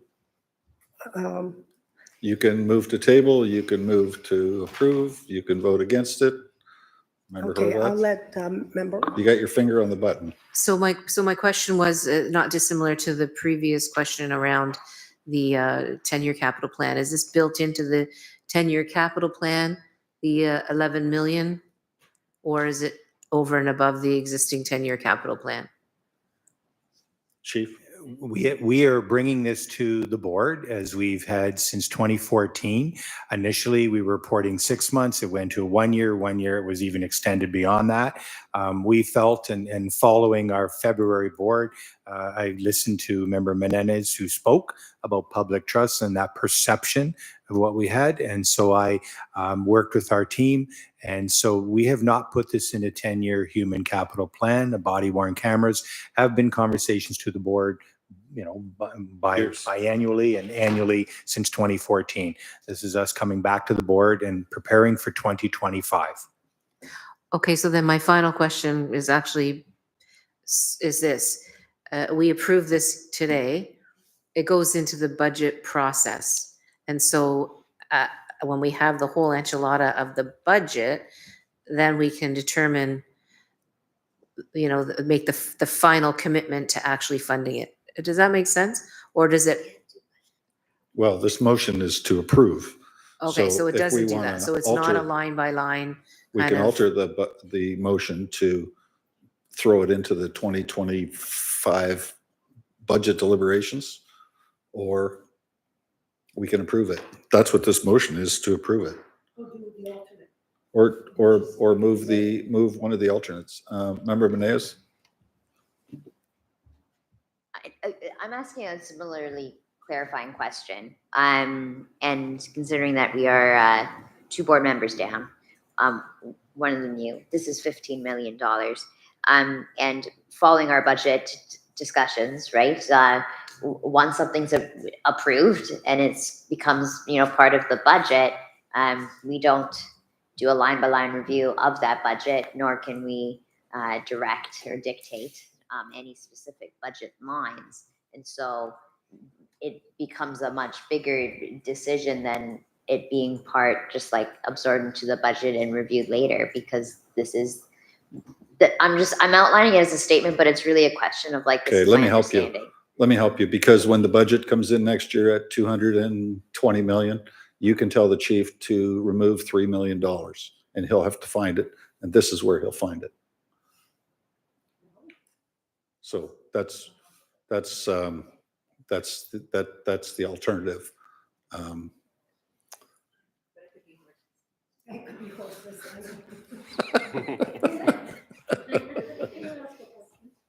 Because we're short right now, we still have one member not here.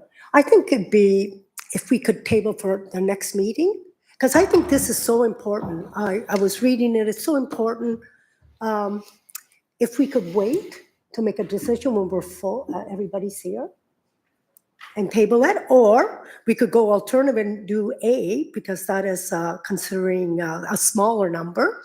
The alternative is to the Hamilton Police to consider deploying a smaller number of body camera units and take it from there. So what I would suggest then is you make a motion to table it, and then by consensus, we can have To the table it next to the meeting, next meeting. what the cost for 50 of them, or 100, or whatever. No, not necessarily. I think we should table it till we have full board members here. I really feel like I think this is great. I think we need it, but this is a cost that the public needs to know as well. So I think we all should be here. So go ahead and make the motion to table.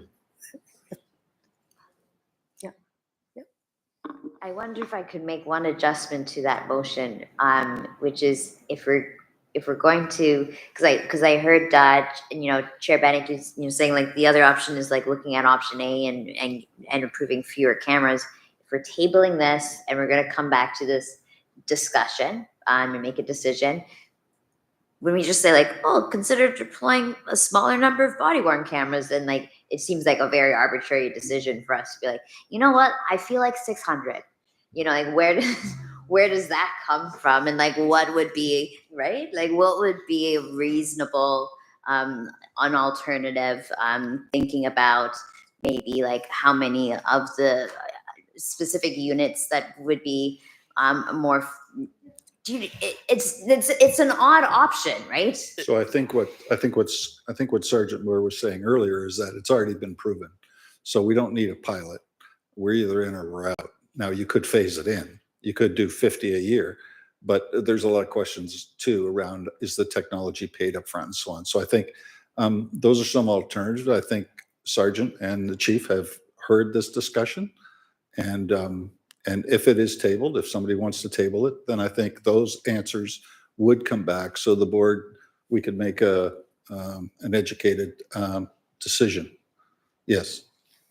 Thank you. So just to clarify, if we do table it, could you, when we come back to this discussion, could you just give us a little bit more of an explanation on what a phase in could look like? Even though it's not ideal, right? But it helps us to make that very big decision when we do come back for that discussion. Yeah. Member Pauls? Could I have the chief comment what he thinks about phasing it in?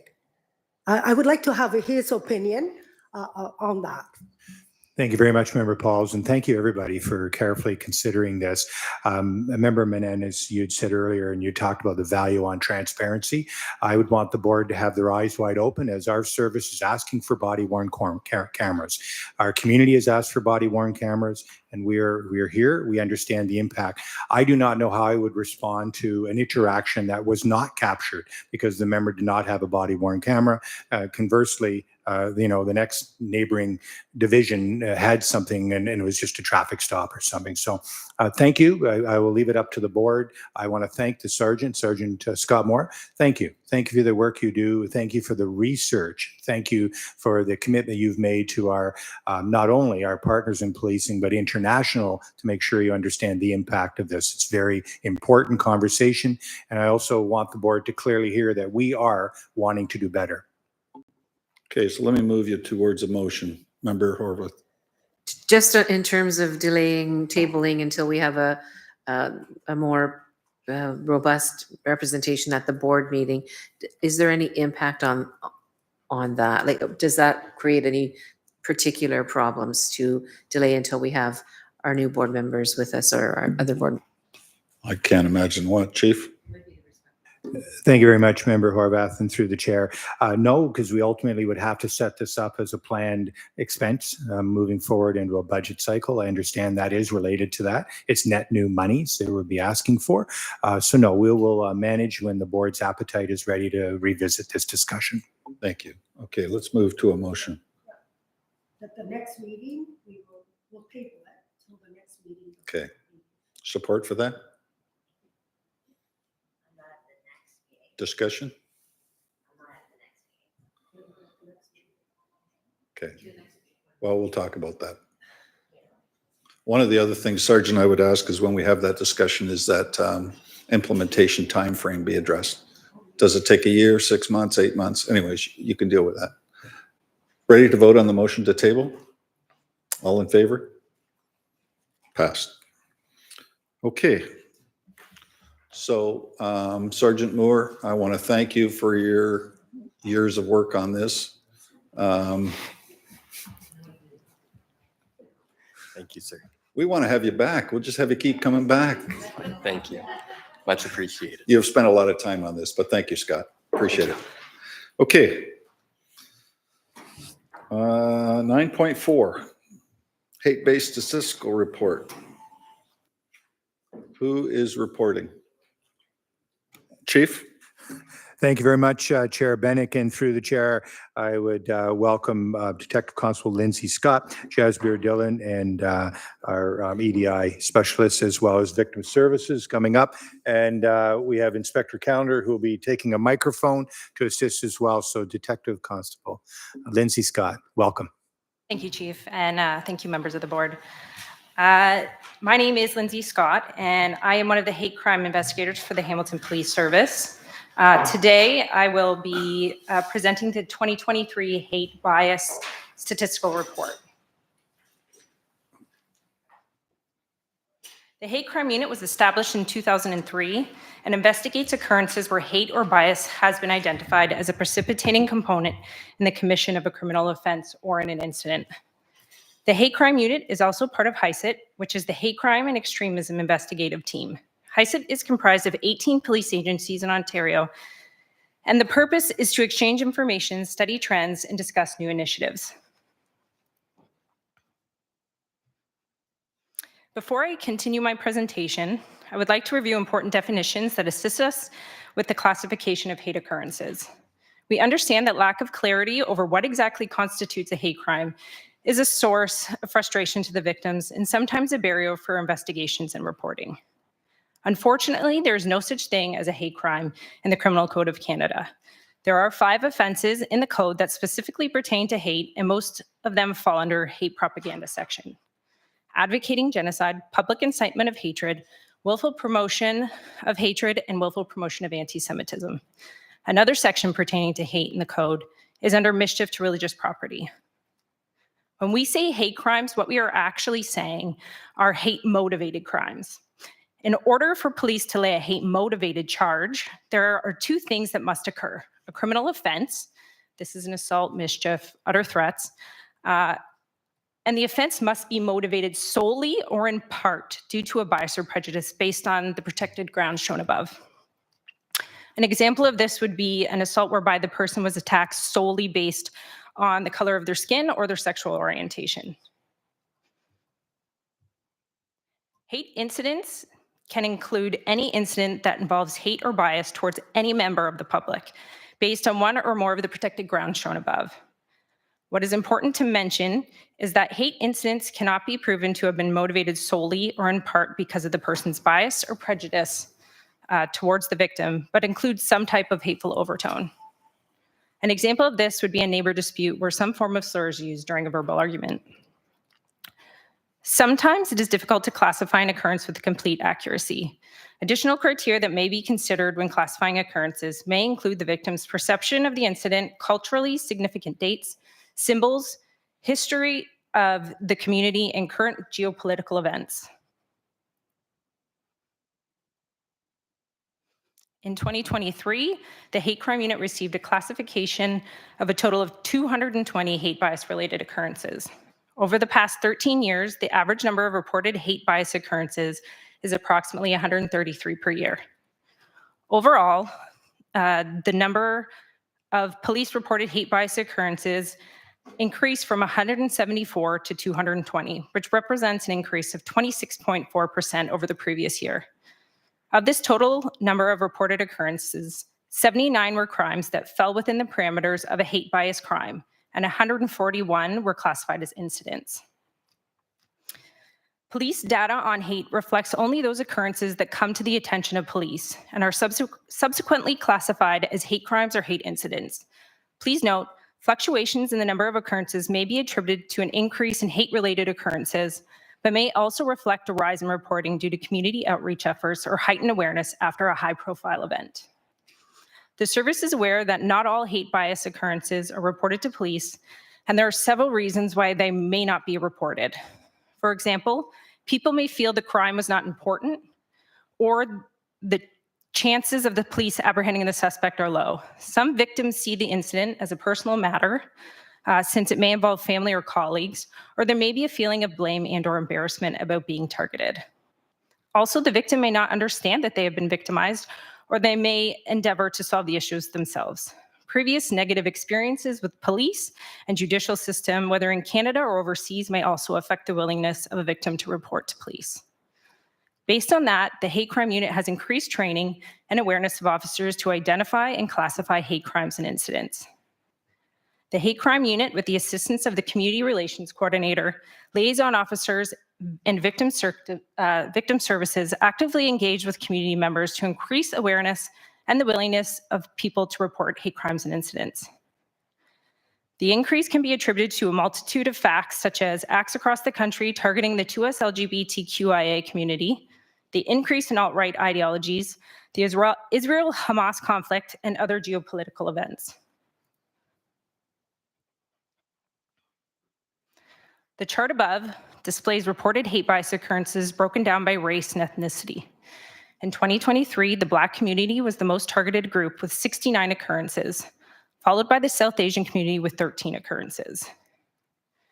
In comparison, there were 65 hate bias occurrences targeting the Black community and 9 occurrences targeting members of the South Asian community. Of the total occurrences targeting the Black community, 42% were graffiti related.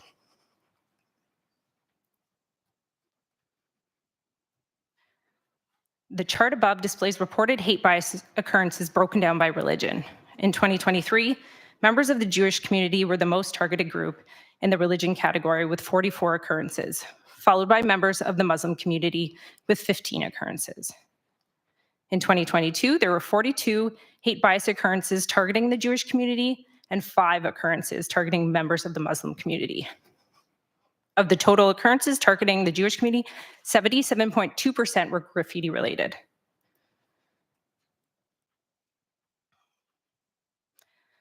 The chart above displays reported hate bias occurrences broken down by sexual orientation and gender identity.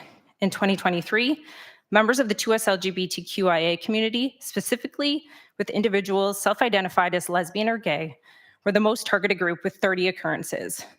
There were 9 occurrences involving members of the transgender community.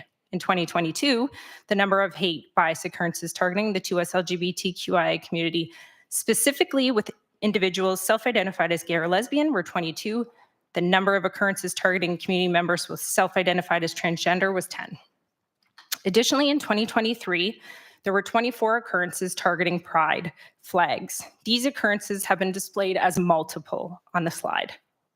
Significant events last year included drag storytime protests, as well as the Million March for Children rallies. Notably, a significant percentage of reported hate occurrences in 2023 involved incidents of mischief to property in circumstances where there was limited or no suspect description available. These occurrences frequently transpired without the victim or any witnesses present.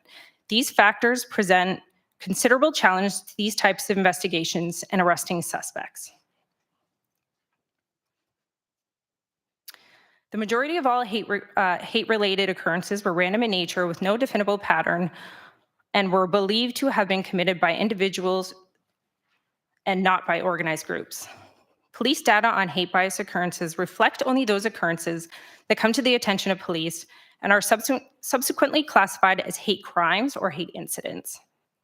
Please note, fluctuations in the number of occurrences may be attributed to an increase in hate-related occurrences, but it may also reflect a rise in reporting due to community outreach efforts or heightened awareness after high-profile events.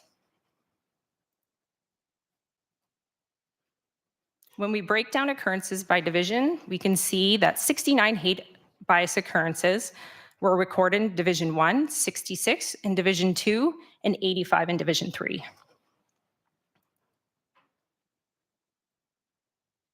In 2023, 79 occurrences were classified as hate crimes. There have been an increase in reported hate occurrences not only in Hamilton but throughout Canada. Multiple police agencies in Ontario reported an increase in the number of reported hate crimes in 2022, and the trend continues in 2023. The increase can be attributed to a multitude of facts, such as acts across the country targeting the 2S LGBTQIA community, the increase in alt-right ideologies, and geopolitical events such as the Israel-Hamas conflict. When we break down the hate crimes that occurred in the city of Hamilton, we can see that most were related to sexual orientation with 39 hate crimes, followed by racial bias with 21, religion with 16, gender identity with 2, and sex with 1. As you see here, sexual orientation is leading with 39 hate crimes.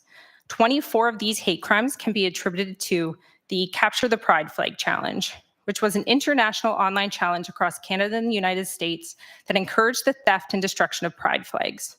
This challenge occurred during Pride Month in June. 11 of the 16 religious hate crimes occurred after the events of October 7th and involved the communities impacted by the Israel-Hamas conflict. If you then break it down by offense, mischief graffiti leads with 29, followed by thefts with 18, assault level 1 with 10, mischief under with 8, utter threats with 7, other with 2, assault with a weapon, break and enter, assault police, public mischief, and criminal harassment with 1 occurrence each.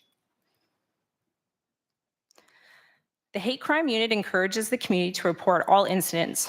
However, the service is aware that not all incidents are reported to police.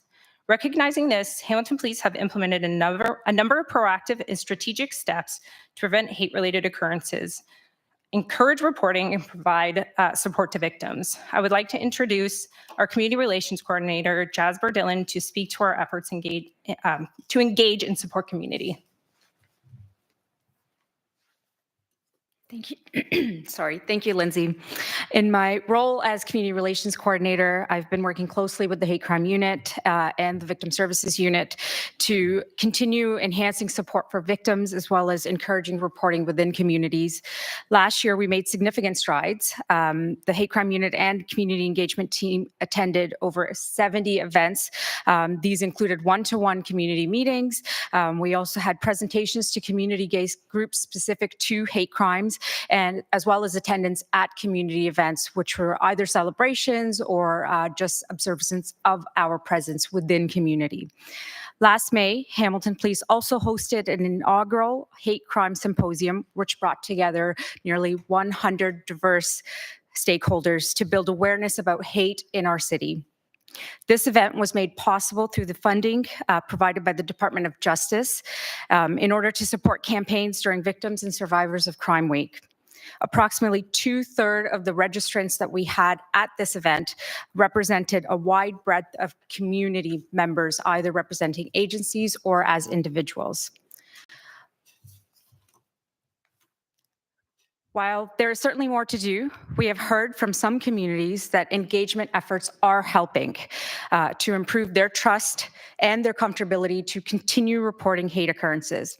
Within our organization, I've seen the impact of community engagement in enhancing our understanding as well as our response in meaningful ways to address the safety and well-being of our community members.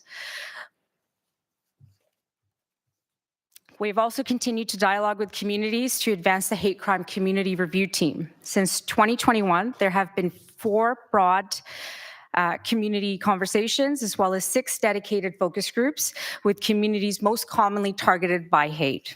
These include the 2S LGBTQIA communities, Black communities, Indigenous communities, the Jewish community, Muslim communities, and the South Asian communities. This involved participation from 95 community members throughout this journey.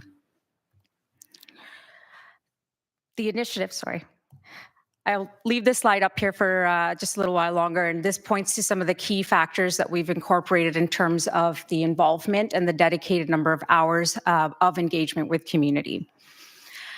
This initiative has been instrumental in gathering insights and shaping the approach to establishing the HCCRT. The themes which emerged from these conversations and which are listed at the you can't actually see them, my apologies.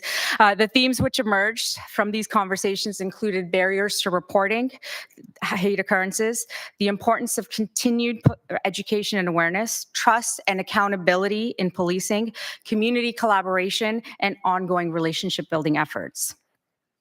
Last year, we also received generous funding support from the Allen and Millie Gould Foundation, which was a tremendous help in helping us to ensure that we were engaging with communities effectively and throughout this process.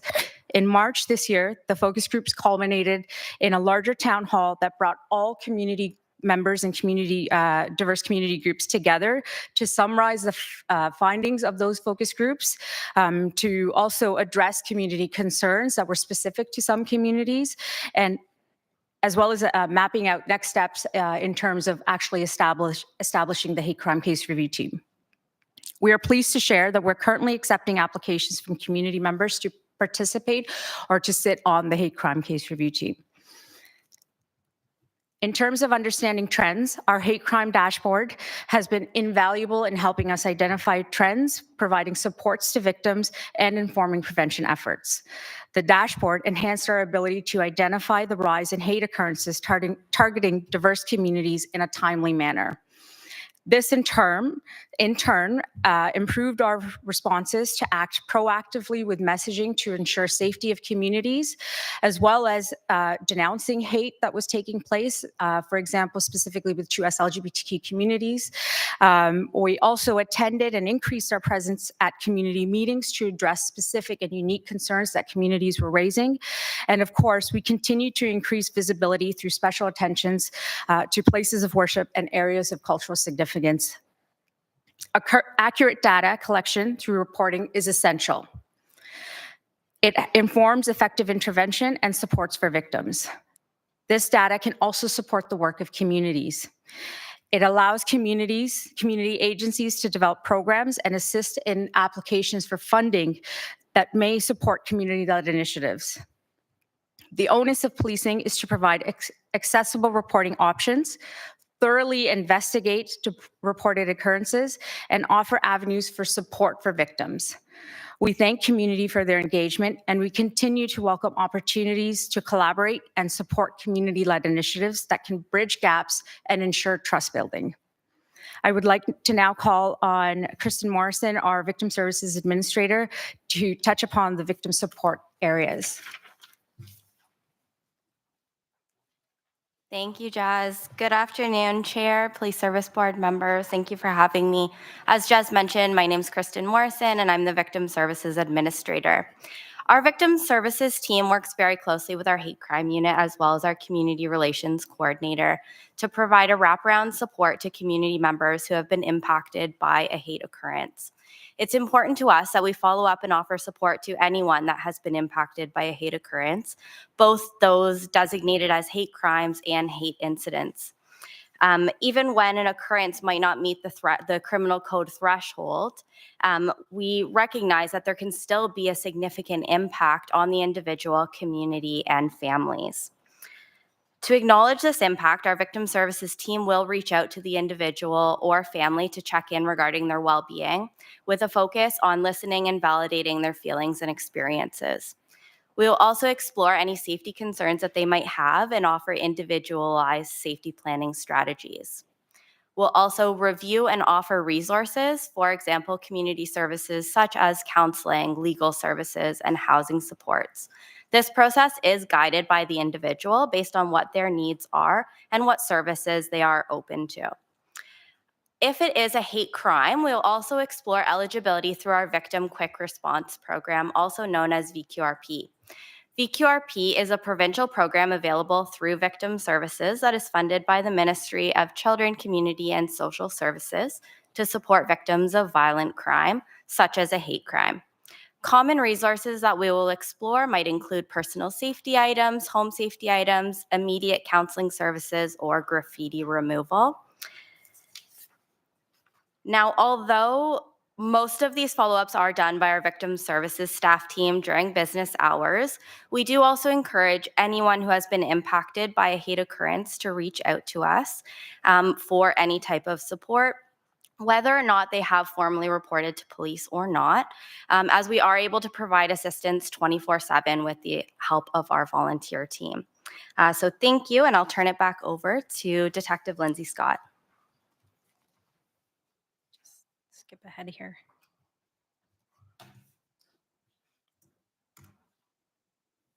Thank you very much, Kristen. So we acknowledge that the findings in this report raise concerns about the rise in hate-motivated incidents and crimes. As indicated in my report, it's gone.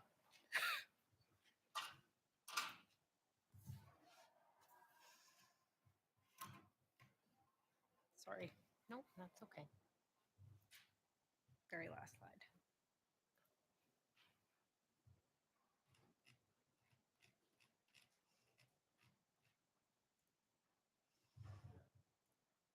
There we go. My apologies. As indicated in my report, these occurrences range from aggressive and violent acts with physical consequences to everyday incidents like graffiti and abhorrent verbal abuse. These occurrences not only instill fear, but also raise questions about one's sense of belonging. Hate is not just a police issue, it is not just a city issue, and it is certainly not just a community issue. It is an insidious human issue that impacts us all. It will take everyone coming together to create comprehensive solutions that support victims, address gaps in education and prevention, and implement sustainable measures to eradicate hate in our city. We must unite as a community with a strong message that hate has no place in Hamilton, and that we are a welcoming and inclusive city for all. Thank you. Thank you so much for your report. Before we go to questions, can I have somebody move and support this presentation? Thank you, Member Pauls, Member Menez. Any questions or comments? Member Menez? Thank you, folks, for your presentation. And I really appreciate that our, especially our victim services are for everyone experiencing a hate occurrence, right? Not just a hate crime. And so this comes to the question that I sort of alluded to at the beginning of our meeting. And I appreciate the comment about how, things that are happening in our world, such as geopolitical issues, such as the Israel and Gaza conflict, are to a certain extent outside of our control, and yet we feel the impacts of that in our community. And so it is not surprising to see your graph where we have hate occurrences moving from 26 to 79, right, in our community. I probably got part of that quote wrong. I apologize. But the numbers were right, I think, yes. And what I can notice here from the McMaster Special Constable report, which is, I believe, agenda package page 55, they are reporting their incidents differently. So I will note that limitation. But, for example, they say inciting hate, like, in 2022, 8 incidents, 2023, 0. And so that is what struck me, and that's why I highlighted it. And I think asking McMaster to report hate in the same way that we report hate in the rest of our community, because that seems like an unfair comparison, to be fair. But in addition, they also have a very interesting table, which starts on page 54 of this agenda package, talking about the different training that they have set out for their special constables. Appreciate that not all of Hamilton functions like a university campus. but can we explore possibilities for shared training, or can I have, maybe it's what's your opinion on that differential in terms of how the number of hate incidents or occurrences that are being reported in these two sets? It's more the trends than the exact numbers because the populations are different, right? One's going down, the other's going up. Yeah. Thank you, Member Menendez. And through the chair, McMaster University, Ivan Lordy, he is the head of their security team. I'm sure he can maybe answer this question. Yeah, through you, Mr. Chair. Thank you for the question.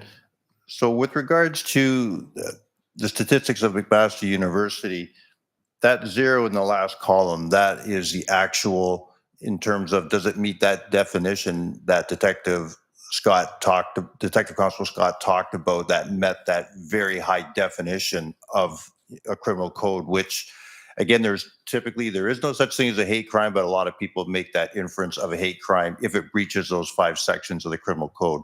So that 0 meant that there was nothing reported to McMaster Campus Safety Services. I do have to highlight, though, that as much as we try and work as collaboratively as possible, just like any other city or regional municipality, throughout McMaster, there is also a special equity and inclusion office. And someone may choose to go to that office. They might not want to bring it to Campus Safety Services. Campus Safety Services, we are still peace officers and designated as peace officers. We have an MOU, of course, through the chief and your board, and there are reporting requirements, and that's well known throughout the university. So it is quite possible, and I would say those stats, they would be different. So the Equity and Inclusion Office, they would publish their own report and they would have their own statistics. So that definitely is part of that discrepancy. In terms of reporting for next year, I'm actually in the middle of a statistical review to have our statistics mirror the uniform crime reporting, and we'll work with HPS records so that we have that same category, because as Detective Constable Scott articulated, you've got that inciting hate section to the criminal code. Then you have a hate bias motivated crime, which is, for example, and this has happened at McMaster, you'll get the odd bit of graffiti or something, and it has racist overtones. Well, then that is a hate motivated or hate bias crime. And then you have other matters that are just, someone has a verbalized opinion of another person and may speak that out in either a public forum or a classroom forum or an online forum.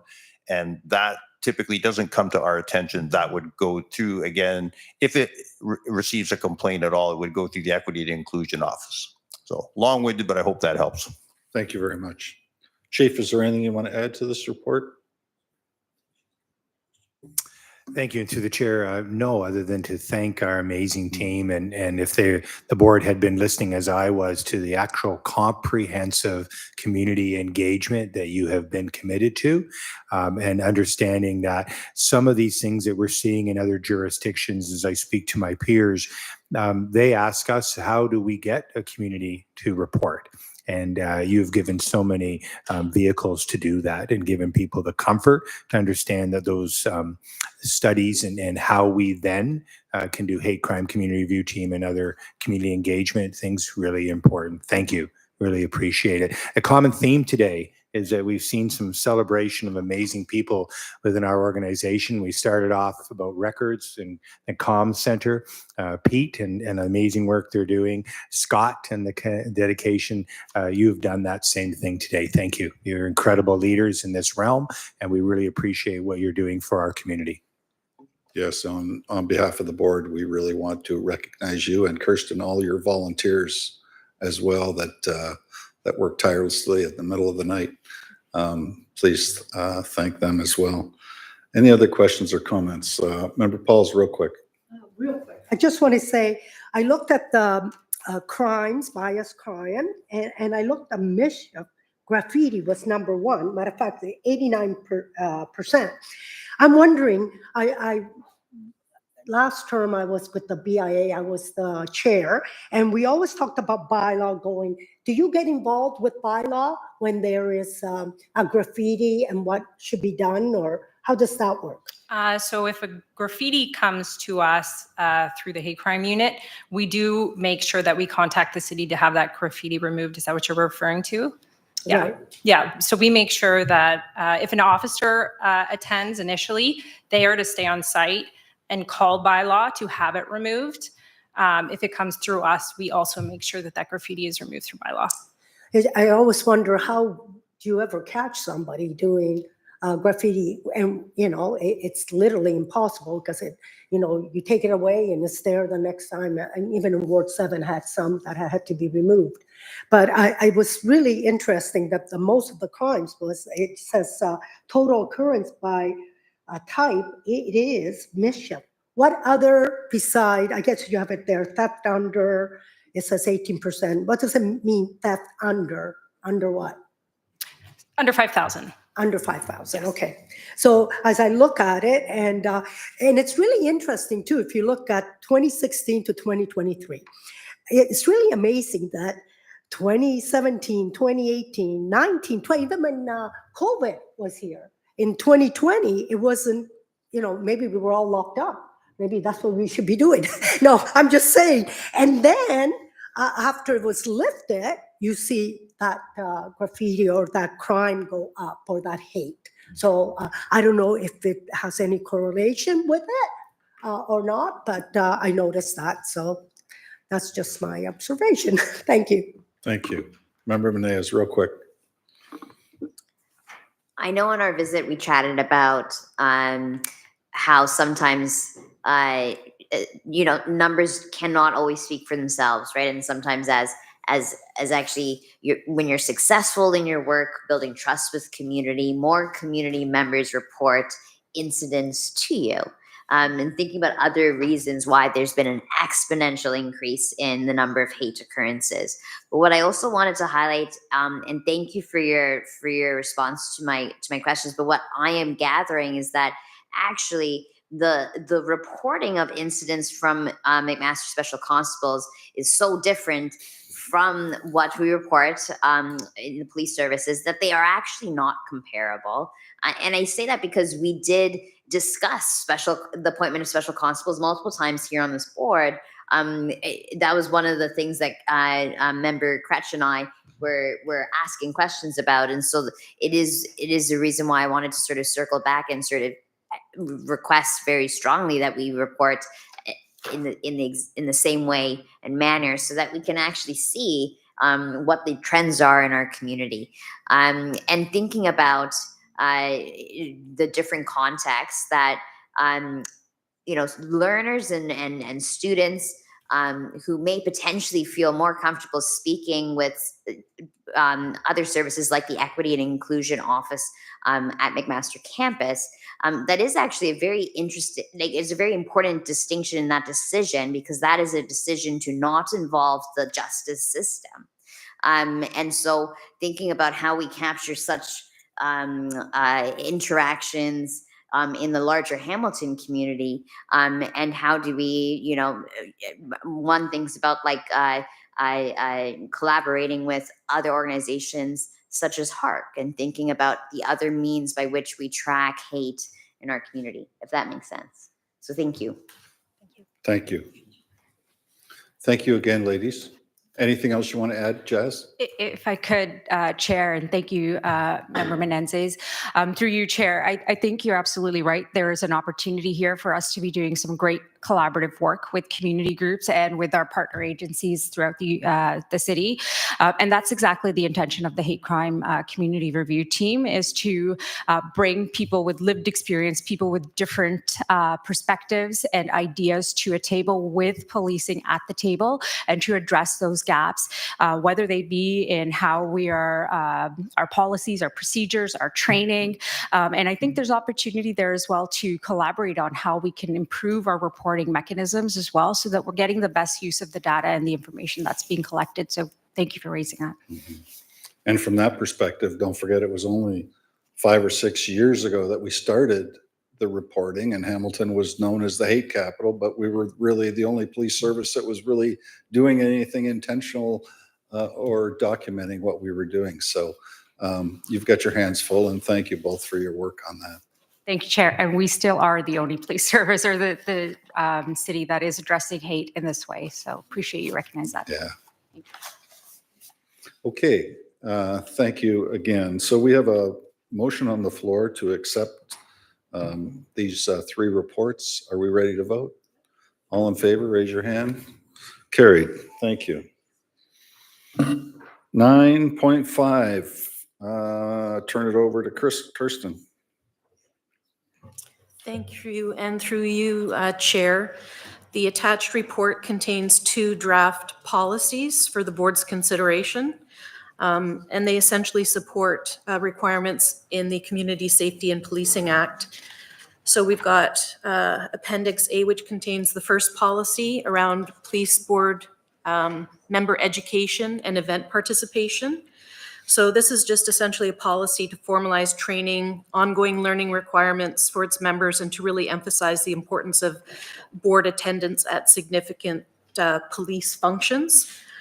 So the policy covers both mandatory training, required training, and event participation determined by the board, as well as highlighting some other learning opportunities. The second policy, listed as Appendix B to this report, is a very simple policy around police facilities. And that's just to ensure that all police facilities that are used by the board, they don't have to be owned by the board, but are used by the board, comply with prescribed standards, and are maintained in a manner that responsibly meet legislative and industry standards. So I've just included these 2 draft boards policies for the board to discuss, and if they so wish to do so, approve. Thank you for that. I didn't get a chance to put that motion on the floor. Would somebody like to move that, please, and support it? Thank you. Moved by Member Horvath, supported by Member Pauls. Any discussion or questions on the motion? Member Menes? Thank you. I had a question about the policy, and you know, we absolutely, you know, number 1, which is mandatory training as prescribed by the minister. That sounds, you know, fine to me. But number 2, right, required training and event participation, which is determined by the board. To me, this sounds like there's an element here that's quite similar to the motion I had put forward that was moved to governance committee about talking about our community engagement and plans for community engagement. As we've discussed or sort of touched upon today, it is important that we support and that we uplift, that we celebrate our police service. And so you know, that's, you know, numbers, number 2.4. But when we talk about our community engagement and the role of this board is to be in that middle zone between community and the police service. And so, you know, if we're mandating that board members attend events that support the police service, you know, where is it that we are mandating that board members attend a certain number of community events? And or do we move this and put it together with the motion that is talking about largely community engagement, so that there is a policy that encompasses all of community engagement, recognizing that our citizens and the police service are all fulsomely included in what we define as the Hamilton community. Okay, I think, if I may, I think what you're saying is outside of this motion. This motion really, this particular 2.4 is really all about official functions to attend that hopefully one or more board members can attend. So what you're talking about is really outside of this policy. So I understand what you're getting at, But that really is not part of this policy. This policy is really about our functions as a board member. Go ahead. And I can see your point, but I would say that a function that is defined as a charitable event, that like any charitable event that's funded by the account fund, which every meeting we discuss different things that are that we can approve to be funded by the our auction account fund. That's quite variable, right? That's not a predefined event. And so when we're broadly defining that any event that remotely supports the police, then that is quite a broadly defined function, and as opposed to a predetermined, specifically prescribed annual police event. So I would like to, if we're putting forward this motion, I would like to equally define that every board member attend a similarly defined community event, such as one assumes like the prayer breakfast. That is something that's not specifically supporting the police service. It's also funded by the auction account fund. And is there a way that if we are going to be putting forward a motion about how board members have to engage with members of our community, that we actually define that they engage with members of the community as well as engaging with the police service? Because otherwise, what I read in this policy is that it's more important, and our sole role is to support the police service, but there's no defined responsibility for a board member to engage in their community. And that doesn't seem fair to me, nor does it seem like it actually reflects what I think we all agree should be the joint responsibility of board members. Okay. Anyone else? Member Pauls? Well, as I'm reading, actually, I should have gone through it more. It's basically that the Ontario Minister of Solicitor General wants us to, each member of Hamilton first year, required to attend and to take more, learning opportunities. It doesn't exclude us for going to the community and being there as well. We're just saying we're dedicated to this, but we're also dedicated to the community. We will attend other communities. I attend them all the time. Being in Ward 7, I go to all communities, and I do both. And matter of fact, at the end of May, I'm having a big town hall, and I'm having some of the police come, and we're doing that. So I think this doesn't exclude. This just says that we are willing to learn, and it's mandatory training.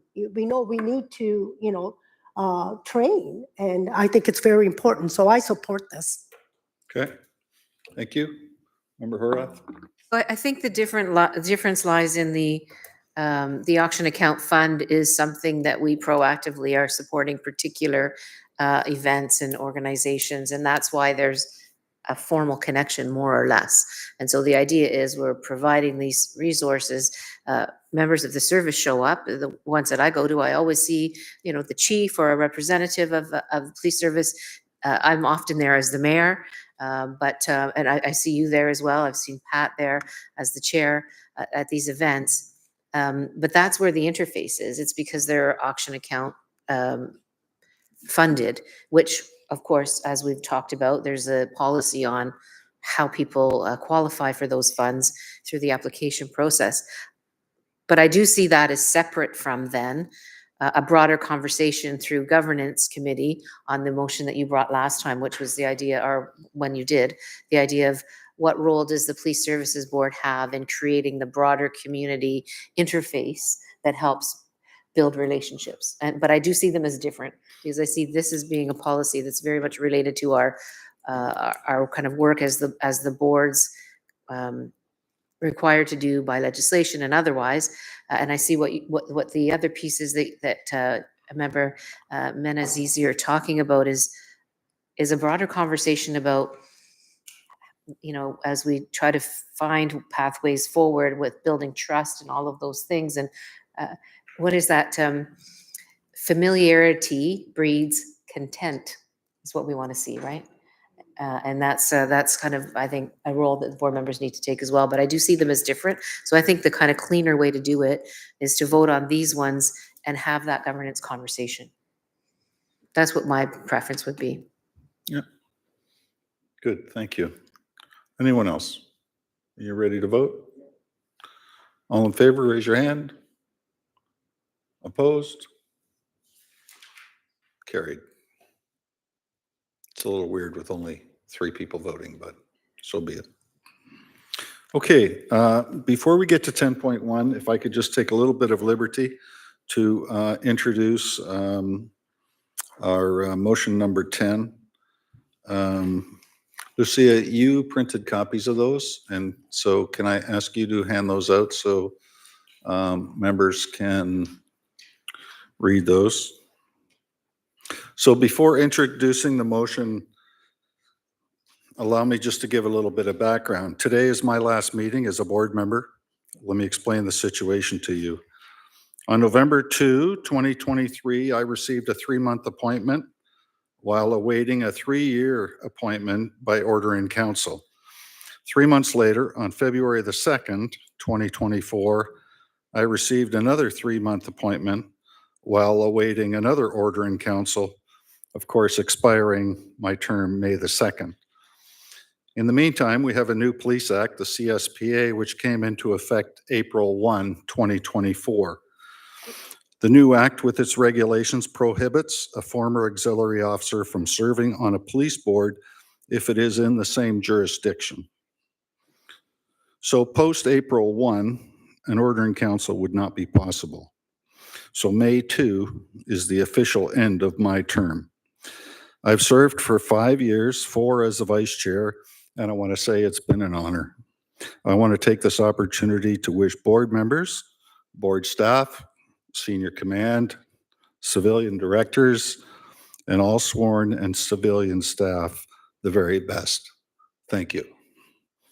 So we go to motion 10, which you have a copy of. You're out of order, Chief. Chair Bennick, then you can sanction me next board meeting. I'm open to that. Chair Bennick, you and I share something, and that is we share 5 years of tenure with the Hamilton Police Service. And I'm going to tell you, there's a lot of people in this audience today that are in the current throes of being promoted or wanting to be promoted and studying and all that. And what we are wanting is a consistent understanding is what is active leadership. And I'm going to add something that I think is unique to you. And it's something you've brought to the Hamilton Police Service. I've watched as a deputy and now as a chief.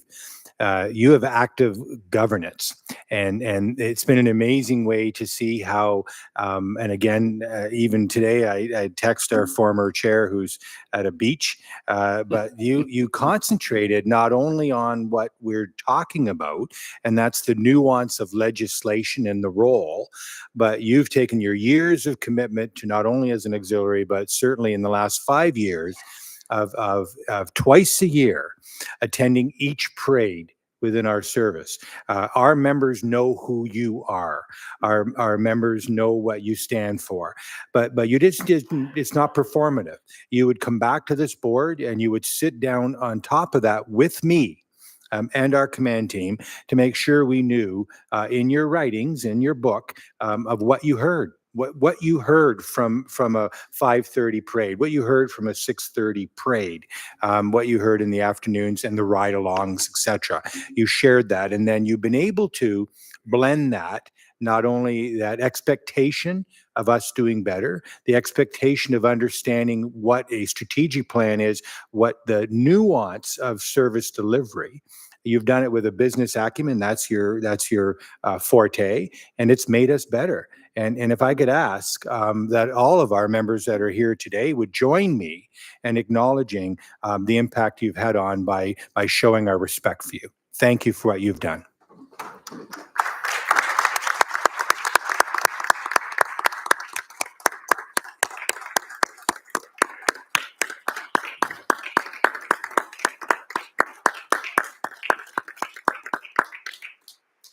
Thank you. Okay, let's get back to work. I'd like to actually make a comment as well, Chair. I want to say I haven't had the privilege of serving very long on this board, and coming onto this board was a transition for me. And I have to say there were a couple of folks that really helped to reach out and work with me on my familiarity with the service and the roles of the board. And of course, some of that is our wonderful staff. But you've always been there when I've had questions, when I've had things that you have some more experience with than I, to kind of get your sense of things. You were always available and always willing to have those conversations. I want to just say that I appreciate the number of years that you put towards this organization. And I want to thank you for that service. I want to thank you for stepping in leadership roles when you were asked to without hesitation.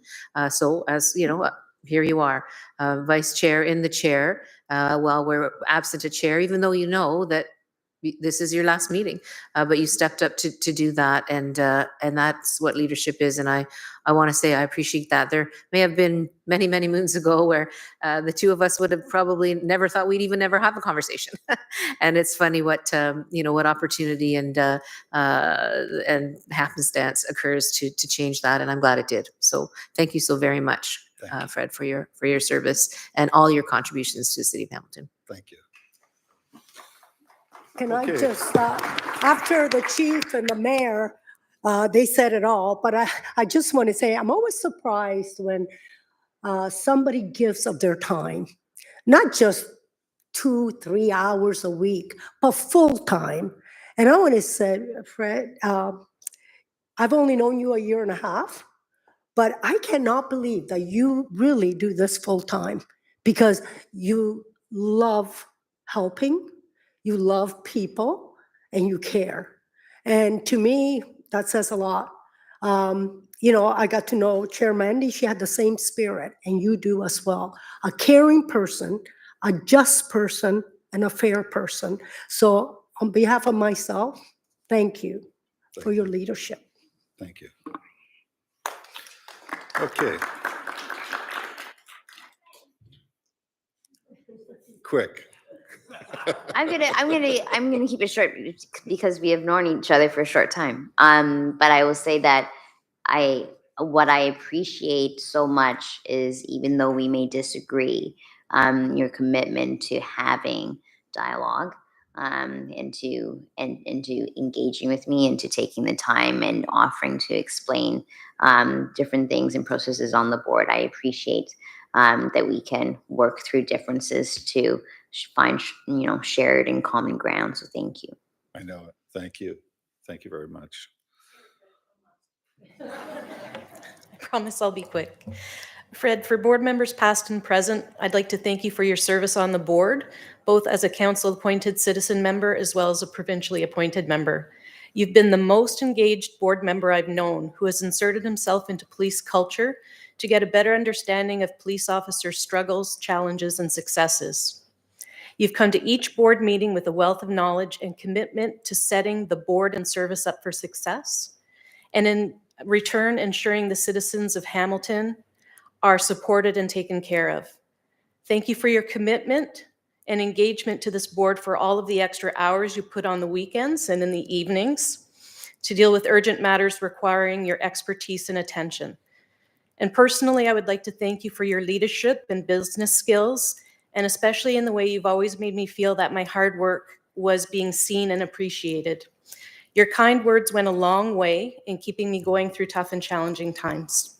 You will be greatly missed. Thank you.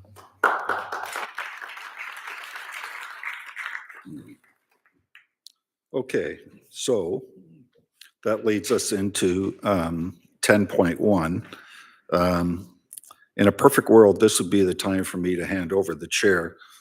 But because there's only 4 of us, I would suggest that I struggle through it as a chair. And if somebody wants to challenge the chair, that would be fine. Then somebody would take over the chair. So it's about this motion. So you have 10.1. You have the 10.1 motion. So, so this is about signing documents in temporary absence of both a chair and a vice chair. So after today, after May the 2nd, we will not have a chair or a vice chair until our next meeting. So we need, we normally don't have motions. We don't fly by the seat of our pants for motions. So this motion is really allowing us to deal with the motion, which is 10.2. Okay. So I'm asking permission that we vote on sort of bypassing the bylaws, if you will. Can I have a mover for 10.1? So moved. So moved by Member Meneas and supported by Member Pauls. Any discussion, or are you ready to vote? Okay, all in favor? Approved, thank you. Okay, so 10.2. So can we throw that up on the board, Lucia? Because some people don't have this written.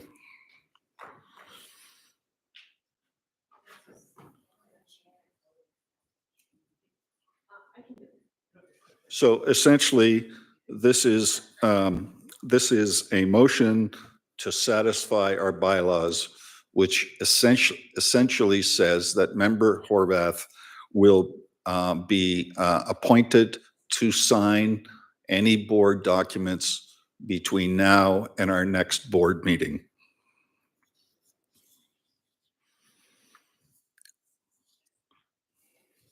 So there's 3 sections to it. And when we talked about this a few weeks ago, I thought it would be reasonably simple. But of course, with our bylaws, we have to keep it in compliance. Can I have a mover for this motion? Member Paul's support, Member Meneas. Discussion. I've spoken to Member Horvath and she has graciously agreed to do it. So that's not an issue. Any questions, comments, thrower flowers? I just wanted, will we have a board meeting then in the end of May? What are we? March, April? Yeah, May. No, we have another motion. Because it says, Do you have 10.3 too? no, that's what I mean. It just says to the next board meeting. Yeah, so we'll get to that in a second, Okay. but we won't have quorum in May. We won't have quorum. Okay. So we will not have a quorum in May. We already know we won't have quorum. So if I can just whisper to you that this will be June 27. Okay. She will be signing until June 27. Will probably be the next board meeting, but you didn't see me hear that. You didn't hear me say that until we have the next motion. Okay. I didn't see it. So. Any other questions or comments? Ready to vote?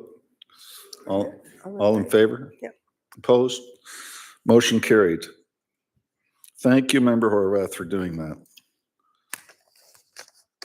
So,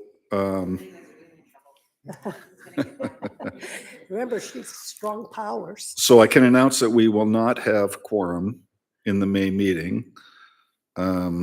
So I guess I need somebody to move and support a motion to formally cancel the board May meeting. Somebody move that, please. Member Meneas and support Member Pauls.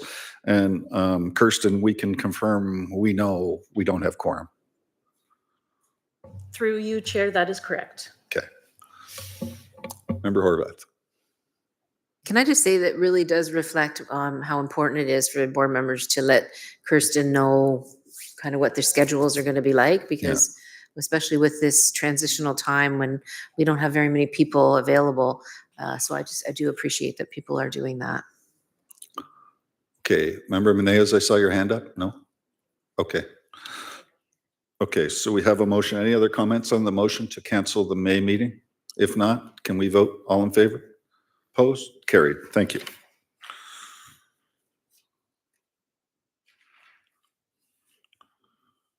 If there's no further business, can I get a motion for the board to move into closed section in accordance with section 44 of the CSPA? Member Pauls, Member Howarth, I can't. Ready to vote? All in favor? Approved. Thank you very much. I'd ask that the members of the public, media, and service members not required to attend the closed portion be dismissed.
Thank you and welcome back. During the closed session today, the board approved its closed minutes of March 28, 2024, and dealt with confidential matters under Section 44 of the Community Safety and Policing Act.